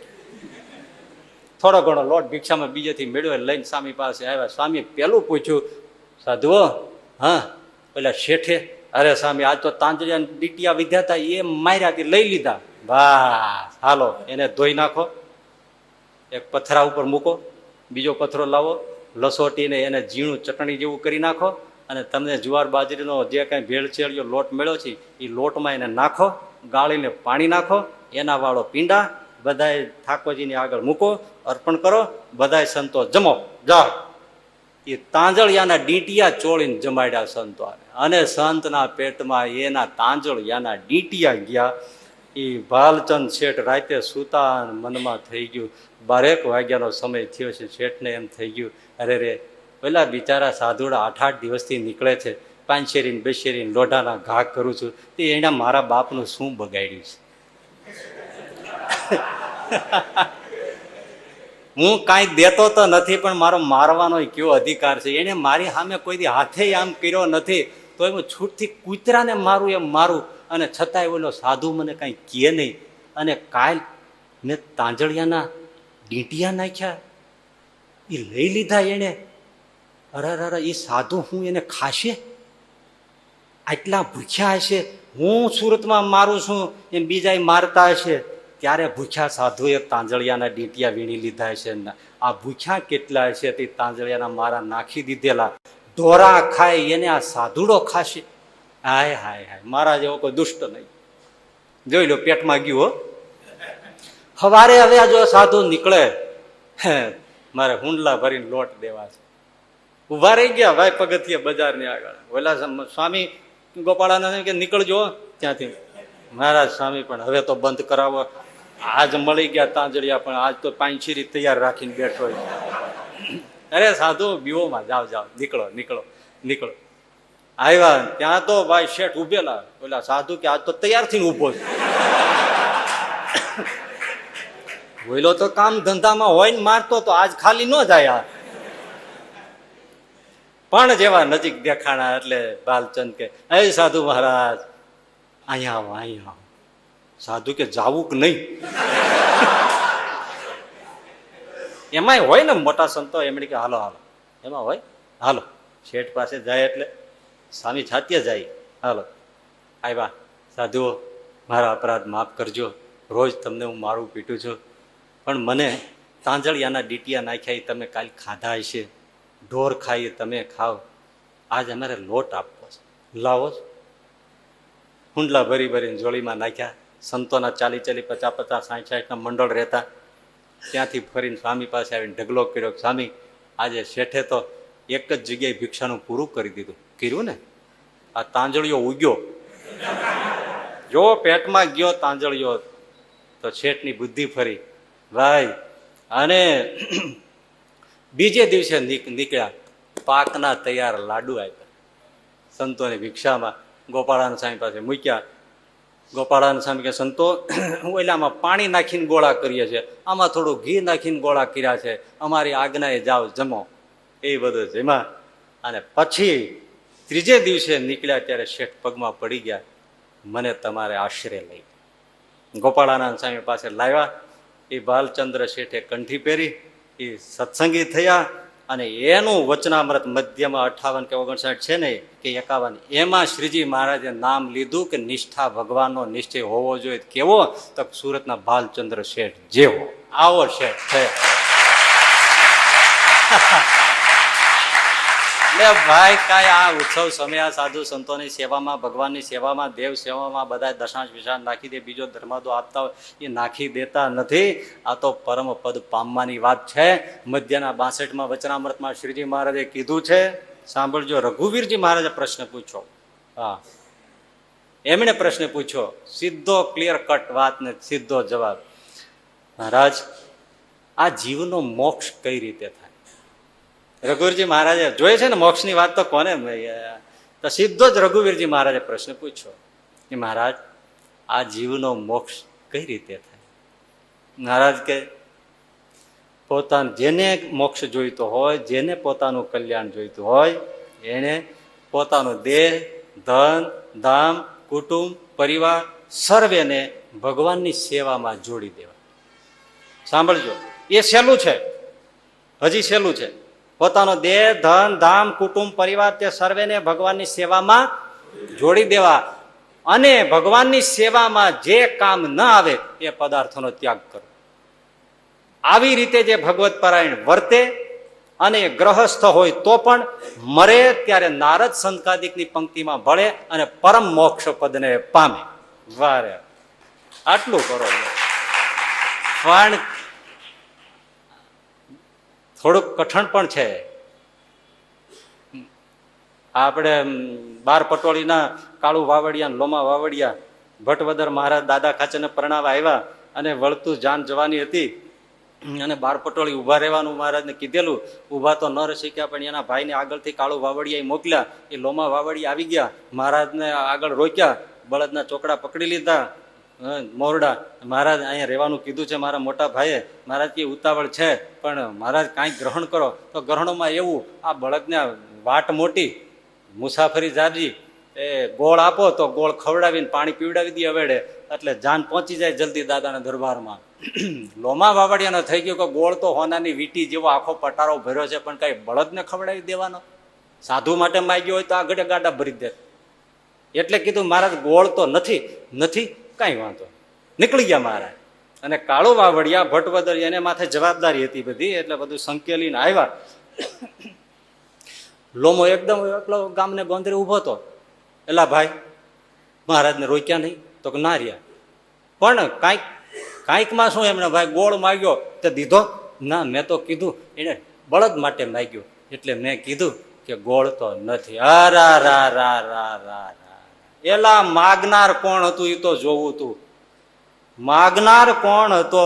બળદને ખવડાવવાની વાત પણ કોણે કરી હતી? હા ભાઈ, મને પછી થઈ ગયું કે મહારાજે માગ્યું ને મેં ના પાડી. પાછળ દોડ્યા, કાળુ વાવડિયા પગે પડ્યા. મહારાજ કે હવે નહીં, હું પાછો હમણાં તો નહીં આવું. બે ભાઈ નિરાશ થઈને આવ્યા. આખું ઘર ભેળું થયું. રાતે રોયા બધા. અરે મહારાજે માગ્યું ને આપણે આપ્યું નહીં. નિયમ લઈ લીધો, જિંદગી ભર ગોળ ખાવો. આવડું છોકરું ગોળ ન ખાય. 12 પટોળીમાં કાળુ વાવડિયા, લોમા વાવડિયા બેયના પરિવારમાંથી કોઈ ગોળ ખાય. ભાઈ એ હજી સામાન્ય વાત, પણ એની 3 પેઢીમાં કોઈ ગોળ ખાધો નહીં. એ કેમ થાય? જે પદાર્થ ભગવાનની સેવામાં કામ ના આવે એનો ત્યાગ કરી દેવો. 3 પેઢીમાં અમારા વડવાઓ ગોળ ન આપી શકે, અમારે ગોળ ન ખવાય. આવડું છોકરું ગોળ ન ખાય. 4થી પેઢીએ સાધુએ મુકાયું ત્યારે 4થી પેઢી ગોળ ખાતી થઈ. એ પેઢીમાં જેઠુર બાપા ખાચર ફાચરિયા રહેતા હતા ને એના જે પરચા વંચાય છે ને, એ લોમા વાવડિયાના પરિવાર. એ જેઠુર બાપા એ શાસ્ત્રી મહારાજને પોતાને ત્યાં તેડાવીને વચનામૃતની કથા કરે ને હામાં બેહે, ગોઠણિયા વાળી જાય કથા વાર્તા કરે અને સામેના મોઢામાં ઘીના ચોસલા સાકર ભેળવીને કીર્યા હોય ને એવા એ ભેંસુના શુદ્ધ ઘીના એમાં સાકર નાખી દે અને પછી થાળીને મૂકી દે અને ઘી જામી જાય, એના ચોસલા પાડે અને આવા ખાલી ઘી ને સાકર. અને જેઠુર બાપા સામે આવે, મહારાજે ધરાવે, મામ બાપ. એ તો આયર લોકો ને, મારો બાપલિયો કરું, હા લે મારા બાપા લે. સામે કે પણ જેઠુ બાપા આખું ઘી લે ને મારા બાપા, તારા જેવો જમનારો ક્યાં મળશે, લે. મોઢામાં દે. સામે કે હું એનો ભાવ જોઈ અને જમી. ઘી ને સાકર ચોખ્ખું. અને બ્રાહ્મણિયા ધર્મ પારવા વાળા મારા ઠાકોરજીને ધરાવેલું. આપણે આવું કોઈ દી ખાયતા ન, આપણને ભારે લાગે એવું. જમી જાય ત્યાં બાપા, હન મારો બાપ લ્યો, હે લ્યો બાપો લે. સામે કે હ અરે મારો વાલો લે. મોઢામાં પાછું બીજું જ દઈ. આમ સામે બેન જેઠુર બાપો ભાવ કરી સંતોને જમાડે. એવો એ પરિવારના એ બધા. પણ કહેવાની વાત કે જે પદાર્થ સત્સંગમાં ભગવાન અર્થે ઉપયોગ ન આવે એનો ત્યાગ કરી દેવો. આ તો સર્વસ્વની વાત છે, પણ એટલું માગતા નથી. 10મો ભાગ માગે છે. ખાલી પૈસાની વાત નથી. બુદ્ધિથી, તનથી, મનથી, જે કાંઈ કૌશલ્ય હોય એનાથી પણ ભગવાનને અર્થે, સત્સંગને અર્થે, સંતને અર્થે, ભક્તોને અર્થે જેટલું થાય એટલું કરવું જ જોઈએ. તો એ જકાત ભરી કહેવાય છે. માટે આ 6થો પૈસો છે એ કઠિયારો કહે છે કે હું જે આપું છું એ જકાત ભરું છું. અને આવી રીતે દાન કરવું, ભગવાનને અર્થે વાપરવું, તો એને સુખનો ખજાનો મળે છે ને મળે છે. હવે પછી જે વાત આવે છે એ થોડીક સમજવાની છે, પણ આજે નહીં, આવતા શુક્રવારે. અને એ છે દાન દેવું તો કઈ રીતે દેવું.